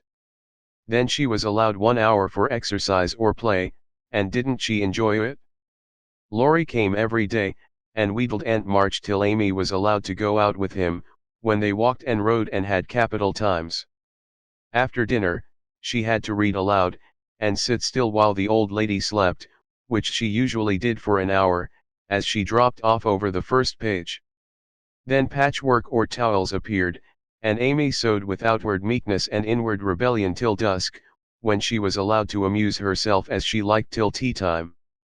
The evenings were the worst of all, for Aunt March fell to telling long stories about her youth, which were so unutterably dull that Amy was always ready to go to bed, intending to cry over her hard fate, but usually going to sleep before she had squeezed out more than a tear or two. If it had not been for Laurie, and old Esther, the maid, she felt that she never could have got through that dreadful time. The parrot alone was enough to drive her distracted, for he soon felt that she did not admire him, and revenged himself by being as mischievous as possible. He pulled her hair whenever she came near him, upset his bread and milk to plague her when she had newly cleaned his cage, made Mop bark by pecking at him while Madame dozed, called her names before company, and behaved in all respects like an reprehensible old bird. Then she could not endure the dog, a fat, cross beast who snarled and yelped at her when she made his toilet, and who lay on his back with all his legs in the air and a most idiotic expression of countenance when he wanted something to eat, which was about a dozen times a day. The cook was bad-tempered, the old coachman was deaf, and Esther the only one who ever took any notice of the young lady. Esther was a French woman, who had lived with Madame, as she called her mistress, for many years, and who rather tyrannized over the old lady, who could not get along without her. Her real name was Estelle, but Aunt March ordered her to change it, and she obeyed, on condition that she was never asked to change her religion. She took a fancy to Mademoiselle, and amused her very much with odd stories of her life in France, when Amy sat with her while she got up Madame's laces. She also allowed her to roam about the great house, and examine the curious and pretty things stored away in the big wardrobes and the ancient chests, for Aunt March hoarded like a magpie. Amy's chief delight was an Indian cabinet, full of queer drawers, little pigeonholes, and secret places, in which were kept all sorts of ornaments, some precious, some merely curious, all more or less antique. To examine and arrange these things gave Amy great satisfaction, especially the jewel cases, in which on velvet cushions reposed the ornaments which had adorned a belle 40 years ago. There was the garnet set which Aunt March wore when she came out, the pearls her father gave her on her wedding day, her lover's diamonds, the jet mourning rings and pins, the queer lockets, with portraits of dead friends and weeping willows made of hair inside, the baby bracelets her one little daughter had worn, Uncle March's big watch, with the red seal so many childish hands had played with, and in a box all by itself lay Aunt March's wedding ring, too small now for her fat finger, but put carefully away like the most precious jewel of them all. "Which would Mademoiselle choose if she had her will?" asked Esther, who always sat near to watch over and lock up the valuables. "I like the diamonds best, but there is no necklace among them, and I'm fond of necklaces, they are so becoming." "I should choose this if I might," replied Amy, looking with great admiration at a string of gold and ebony beads from which hung a heavy cross of the same. "I, too, covet that, but not as a necklace." "Ah, no. To me it is a rosary, and as such I should use it like a good Catholic," said Esther, eyeing the handsome thing wistfully. "Is it meant to use as you use the string of good-smelling wooden beads hanging over your glass?" asked Amy. "Truly, yes, to pray with. It would be pleasing to the saints if one used so fine a rosary as this, instead of wearing it as a vain bijou. You seem to take a great deal of comfort in your prayers, Esther, and always come down looking quiet and satisfied." "I wish I could. If Mademoiselle was a Catholic, she would find true comfort, but as that is not to be, it would be well if you went apart each day to meditate and pray, as did the good mistress whom I served before Madame. She had a little chapel, and in it found solacement for much trouble." "Would it be right for me to do so too?" asked Amy, who in her loneliness felt the need of help of some sort, and found that she was apt to forget her little book, now that Beth was not there to remind her of it. "It would be excellent and charming, and I shall gladly arrange the little dressing room for you if you like it. Say nothing to Madame, but when she sleeps go you and sit alone a while to think good thoughts, and pray the dear God preserve your sister." Esther was truly pious, and quite sincere in her advice, for she had an affectionate heart, and felt much for the sisters in their anxiety. Amy liked the idea, and gave her leave to arrange the light closet next her room, hoping it would do her good. "I wish I knew where all these pretty things would go when Aunt March dies," she said, as she slowly replaced the shining rosary and shut the jewel cases one by one. "To you and your sisters." "I know it, Madame confides in me. I witnessed her will, and it is to be so," whispered Esther smiling. "How nice. But I wish she'd let us have them now." "Procrastination is not agreeable," observed Amy, taking a last look at the diamonds. "It is too soon yet for the young ladies to wear these things. The first one who is affianced will have the pearls, Madame has said it, and I have a fancy that the little turquoise ring will be given to you when you go, for Madame approves your good behavior and charming manners." "Do you think so? Oh, I'll be a lamb, if I can only have that lovely ring. It's ever so much prettier than Kitty Bryant's.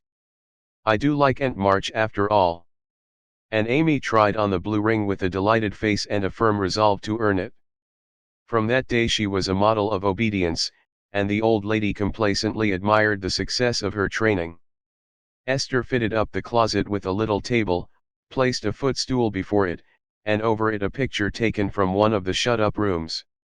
She thought it was of no great value, but, being appropriate, she borrowed it, well knowing that Madame would never know it, nor care if she did.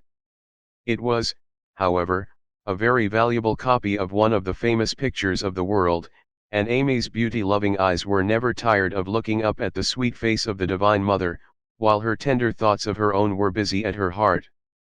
On the table she laid her little testament and hymn book, kept a vase always full of the best flowers Laurie brought her, and came every day to sit alone thinking good thoughts, and praying the dear God to preserve her sister.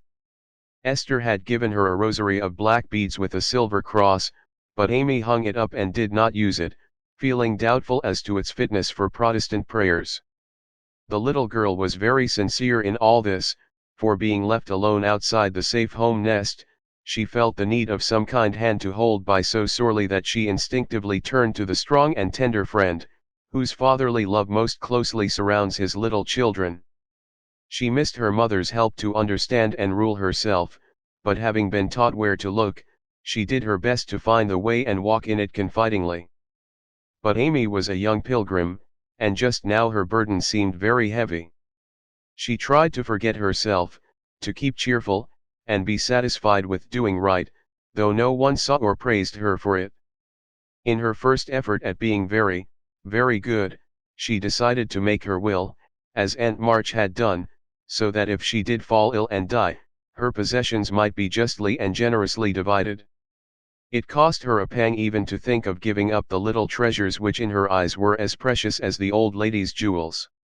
During one of her play hours she wrote out the important document as well as she could, with some help from Esther as to certain legal terms, and when the good-natured French woman had signed her name, Amy felt relieved and laid it by to show Laurie, whom she wanted as a second witness.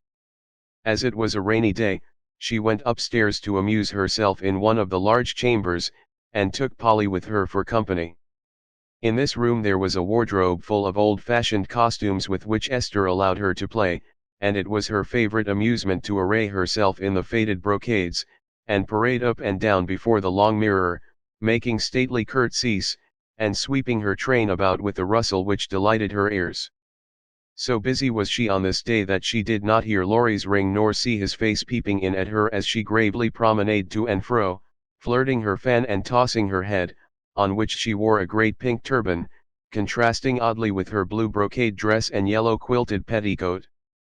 She was obliged to walk carefully, for she had on high-heeled shoes, and, as Laurie told Joe afterward, it was a comical sight to see her mince along in her gay suit, with Polly side-eyeing and bridling just behind her, imitating her as well as he could, and occasionally stopping to laugh or exclaim, "Ain't we fine? Get along, you fright! Hold your tongue! Kiss me, dear! Ha! Ha!" Having with difficulty restrained an explosion of merriment, lest it should offend Her Majesty, Laurie tapped and was graciously received. "Sit down and rest while I put these things away, then I want to consult you about a very serious matter," said Amy, when she had shown her splendor and driven Polly into a corner. "That bird is the trial of my life," she continued, removing the pink mountain from her head, while Laurie seated himself astride a chair. "Yesterday, when Aunt was asleep and I was trying to be as still as a mouse, Polly began to squall and flap about in his cage, so I went to let him out, and found a big spider there. I poked it out, and it ran under the bookcase. Polly marched straight after it, stooped down and peeped under the bookcase, saying, in his funny way, with a cock of his eye, 'Come out and take a walk, my dear.' I couldn't help laughing, which made Pole swear, and Aunt woke up and scolded us both." "Did the spider accept the old fellow's invitation?" asked Laurie, yawning. "Yes, out it came, and away ran Polly, frightened to death, and scrambled up on Aunt's chair, calling out, 'Catch her! Catch her!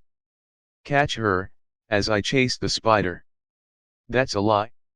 "Oh, Lor," cried the parrot, pecking at Laurie's toes. "I'd wring your neck if you were mine, you old torment," cried Laurie, shaking his fist at the bird, who put his head on one side and gravely croaked, "Alleluia! Bless your buttons, dear." "Now I'm ready," said Amy, shutting the wardrobe and taking a piece of paper out of her pocket. "I want you to read that, please, and tell me if it is legal and right. I felt I ought to do it, for life is uncertain and I don't want any ill feeling over my tomb. Laurie bit his lips, and turning a little from the pensive speaker, read the following document, with praiseworthy gravity, considering the spelling. My last will and testament. I, Amy Curtis March, being in my sane mind, go give and bequeath all my earthly property viz. To wit namely. To my father, my best pictures, sketches, maps, and works of art, including frames. Also my $100, to do what he likes with. To my mother, all my clothes, except the blue apron with pockets, also my likeness, and my medal, with much love. To my dear sister Margaret, I give my turquoise ring, if I get it, also my green box with the doves on it, also my piece of real lace for her neck, and my sketch of her as a memorial of her little girl. To Joe I leave my breastpin, the one mended with sealing wax, also my bronze inkstand she lost the cover and my most precious plaster rabbit, because I am sorry I burned up her story. To Beth, if she lives after me, I give my dolls and the little bureau, my fan, my linen collars and my new slippers if she can wear them being thin when she gets well. And I herewith also leave her my regret that I ever made fun of old Joanna. To my friend and neighbor Theodore Lawrence I bequeath my paper mache portfolio, my clay model of a horse though he did say it hadn't any neck. Also in return for his great kindness in the hour of affliction any one of my artistic works he likes, Notre Dame is the best. To our venerable benefactor Mr. Lawrence I leave my purple box with a looking glass in the cover which will be nice for his pens and remind him of the departed girl who thanks him for his favors to her family, especially Beth. I wish my favorite playmate Kitty Bryant to have the blue silk apron and my gold bead ring with a kiss.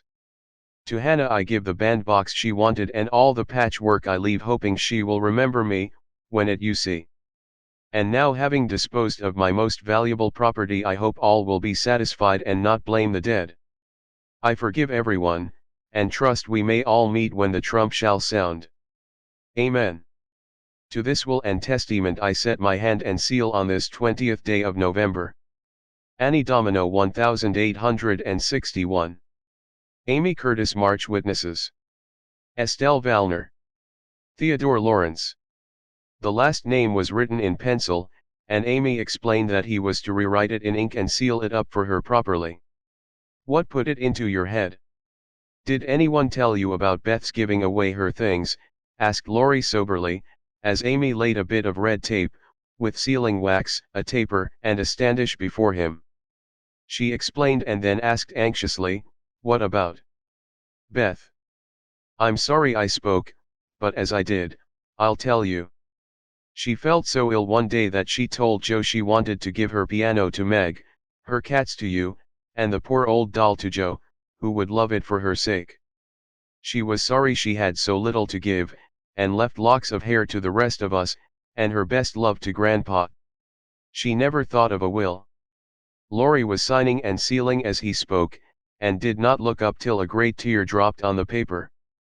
Amy's face was full of trouble, but she only said, don't people put sort of postscripts to their wills, sometimes? Yes, codicils, they call them. Put one in mine then, that I wish all my curls cut off, and given round to my friends. I forgot it, but I want it done though it will spoil my looks. Laurie added it, smiling at Amy's last and greatest sacrifice. Then he amused her for an hour, and was much interested in all her trials. But when he came to go, Amy held him back to whisper with trembling lips, is there really any danger about Beth? I'm afraid there is, but we must hope for the best, so don't cry, dear. And Laurie put his arm about her with a brotherly gesture which was very comforting. When he had gone, she went to her little chapel, and sitting in the twilight, prayed for Beth, with streaming tears and an aching heart, feeling that a million turquoise rings would not console her for the loss of her gentle little sister. Chapter 20. I don't think I have any words in which to tell the meeting of the mother and daughters. Such hours are beautiful to live, but very hard to describe, so I will leave it to the imagination of my readers, merely saying that the house was full of genuine happiness, and that Meg's tender hope was realized, for when Beth woke from that long, healing sleep, the first objects on which her eyes fell were the little Rose and mother's face. Too weak to wonder at anything, she only smiled and nestled close in the loving arms about her, feeling that the hungry longing was satisfied at last. Then she slept again, and the girls waited upon their mother, for she would not unclasp the thin hand which clung to hers even in sleep. Hannah had dished up an astonishing breakfast for the traveler, finding it impossible to vent her excitement in any other way, and Meg and Joe fed their mother like dutiful young storks, while they listened to her whispered account of father's state, Mr. Brooks' promise to stay and nurse him, the delays which the storm occasioned on the homeward journey, and the unspeakable comfort Laurie's hopeful face had given her when she arrived, worn out with fatigue, anxiety, and cold. What a strange yet pleasant day that was! So brilliant and gay without, for all the world seemed abroad to welcome the first snow. So quiet and reposeful within, for everyone slept, spent with watching, and a Sabbath stillness reigned through the house, while nodding Hannah mounted guard at the door. With a blissful sense of burdens lifted off, Meg and Joe closed their weary eyes, and lay at rest, like storm-beaten boats safe at anchor in a quiet harbor. Mrs. March would not leave Beth's side, but rested in the big chair, waking often to look at, touch, and brood over her child, like a miser over some recovered treasure. Laurie meanwhile posted off to comfort Amy, and told his story so well that Aunt March actually sniffed herself, and never once said "I told you so." Amy came out so strong on this occasion that I think the good thoughts in the little chapel really began to bear fruit. She dried her tears quickly, restrained her impatience to see her mother, and never even thought of the turquoise ring, when the old lady heartily agreed in Laurie's opinion, that she behaved like a capital little woman. Even Polly seemed impressed, for he called her a good girl, blessed her buttons, and begged her to come and take a walk, dear, in his most affable tone. She would very gladly have gone out to enjoy the bright wintry weather, but discovering that Laurie was dropping with sleep in spite of manful efforts to conceal the fact, she persuaded him to rest on the sofa, while she wrote a note to her mother. She was a long time about it, and when she returned, he was stretched out with both arms under his head, sound asleep, while Aunt March had pulled down the curtains and sat doing nothing in an unusual fit of Benny goodnighting. After a while, they began to think he was not going to wake up till night, and I'm not sure that he would, had he not been effectually roused by Amy's cry of joy at sight of her mother. There probably were a good many happy little girls in and about the city that day, but it is my private opinion that Amy was the happiest of all, when she sat in her mother's lap and told her trials, receiving consolation and compensation in the shape of approving smiles and fond caresses. They were alone together in the chapel, to which her mother did not object when its purpose was explained to her. On the contrary, I like it very much, dear, looking from the dusty rosary to the well-worn little book, and the lovely picture with its garland of evergreen. It is an excellent plan to have some place where we can go to be quiet, when things vex or grieve us. There are a good many hard times in this life of ours, but we can always bear them if we ask help in the right way. I think my little girl is learning this. Yes, mother, and when I go home I mean to have a corner in the big closet to put my books and the copy of that picture which I've tried to make. The woman's face is not good, it's too beautiful for me to draw, but the baby is done better, and I love it very much. I like to think he was a little child once, for then I don't seem so far away, and that helps me. As Amy pointed to the smiling Christ child on his mother's knee, Mrs. March saw something on the lifted hand that made her smile. She said nothing, but Amy understood the look, and after a minute's pause, she added gravely, "I wanted to speak to you about this, but I forgot it. Aunt gave me the ring today. She called me to her and kissed me, and put it on my finger, and said I was a credit to her, and she'd like to keep me always. She gave that funny guard to keep the turquoise on, as it's too big. I'd like to wear them, mother, can I? They are very pretty, but I think you're rather too young for such ornaments, Amy," said Mrs. March, looking at the plump little hand, with the band of sky blue stones on the forefinger, and the quaint guard formed of two tiny golden hands clasped together. "I'll try not to be vain," said Amy. "I don't think I like it only because it's so pretty, but I want to wear it as the girl in the story wore her bracelet, to remind me of something." "Do you mean Aunt March?" asked her mother, laughing. "No, to remind me not to be selfish." Amy looked so earnest and sincere about it that her mother stopped laughing, and listened respectfully to the little plan.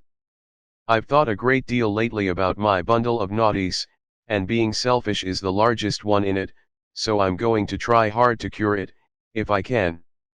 Beth isn't selfish, and that's the reason everyone loves her and feels so bad at the thoughts of losing her. People wouldn't feel so bad about me if I was sick, and I don't deserve to have them, but I'd like to be loved and missed by a great many friends, so I'm going to try and be like Beth all I can.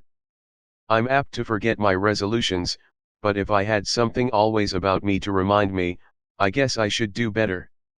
May we try this way?" "Yes, but I have more faith in the corner of the big closet. Wear your ring, dear, and do your best. I think you will prosper, for the sincere wish to be good is half the battle. Now I must go back to Beth. Keep up your heart, little daughter, and we will soon have you home again." That evening, while Meg was writing to her father to report the traveler's safe arrival, Jo slipped upstairs into Beth's room, and finding her mother in her usual place, stood a minute twisting her fingers in her hair, with a worried gesture and an undecided look. "What is it, dearie?" asked Mrs. March, holding out her hand, with a face which invited confidence. "I want to tell you something, mother." "About Meg?" "How quickly you guessed." "Yes, it's about her, and though it's a little thing, it fidgets me. Beth is asleep." "Speak low, and tell me all about it." "That Moffat hasn't been here, I hope?" asked Mrs. March rather sharply. "No. I should have shut the door in his face if he had," said Jo, settling herself on the floor at her mother's feet. "Last summer Meg left a pair of gloves over at the Lawrences and only one was returned. We forgot about it, till Teddy told me that Mr. Brooke owned that he liked Meg but didn't dare say so, she was so young and he so poor. Now, isn't it a dreadful state of things?" "Do you think Meg cares for him?" asked Mrs. March, with an anxious look. "Mercy me! I don't know anything about love and such nonsense," cried Jo, with a funny mixture of interest and contempt. "In novels, the girls show it by starting and blushing, fainting away, growing thin, and acting like fools. Now Meg does not do anything of the sort. She eats and drinks and sleeps like a sensible creature, she looks straight in my face when I talk about that man, and only blushes a little bit when Teddy jokes about lovers. I forbid him to do it, but he doesn't mind me as he ought." "Then you fancy that Meg is not interested in John?" "Who?" cried Jo, staring. "Mr. Brooke. I call him John now. We fell into the way of doing so at the hospital, and he likes it. Oh, dear. I know you'll take his part. He's been good to father, and you won't send him away, but let Meg marry him, if she wants to. Mean thing. To go petting papa and helping you, just to wheedle you into liking him." And Jo pulled her hair again with a wrathful tweak. "My dear, don't get angry about it, and I will tell you how it happened. John went with me at Mr. Lawrence's request, and was so devoted to poor father that we couldn't help getting fond of him. He was perfectly open and honorable about Meg, for he told us he loved her, but would earn a comfortable home before he asked her to marry him. He only wanted our leave to love her and work for her, and the right to make her love him if he could. He is a truly excellent young man, and we could not refuse to listen to him, but I will not consent to Meg's engaging herself so young. Of course not. It would be idiotic. I knew there was mischief brewing. I felt it, and now it's worse than I imagined. I just wish I could marry Meg myself, and keep her safe in the family." This odd arrangement made Mrs. March smile, but she said gravely, Joe, I confide in you and don't wish you to say anything to Meg yet. When John comes back, and I see them together, I can judge better of her feelings toward him. She'll see those handsome eyes that she talks about, and then it will be all up with her. She's got such a soft heart, it will melt like butter in the sun if anyone looks sentimentally at her. She read the short reports he sent more than she did your letters, and pinched me when I spoke of it, and likes brown eyes, and doesn't think John an ugly name, and she'll go and fall in love, and there's an end of peace and fun, and cozy times together. I see it all. They'll go lovering around the house, and we shall have to dodge. Meg will be absorbed and no good to me anymore.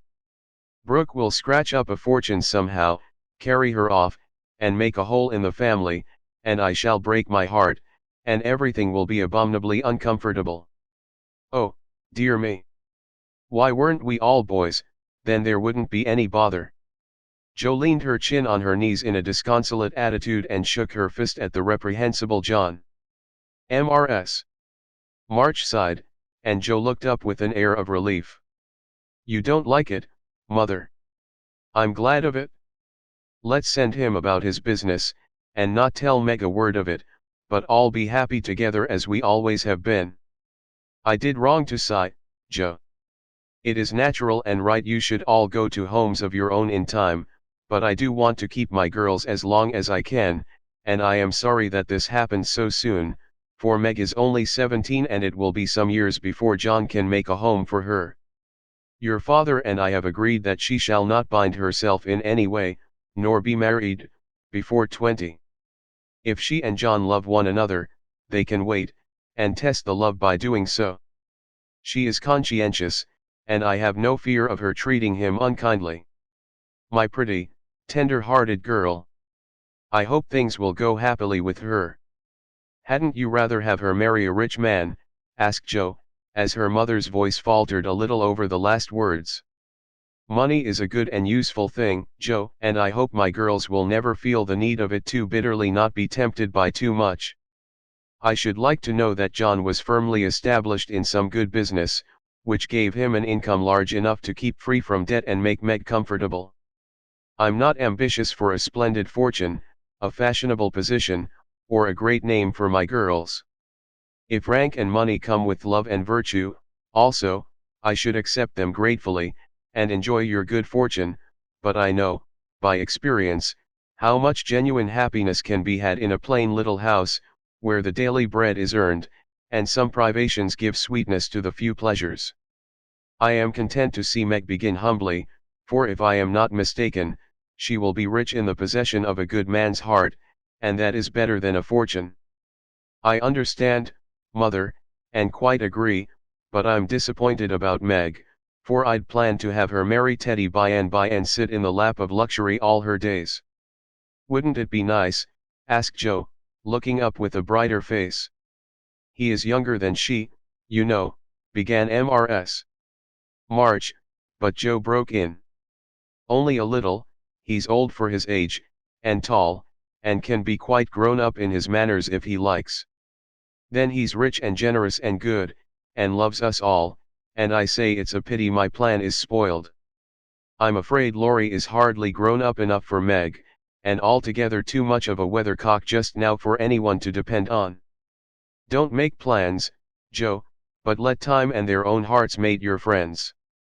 We can't meddle safely in such matters, and had better not get romantic rubbish as you call it, into our heads, lest it spoil our friendship.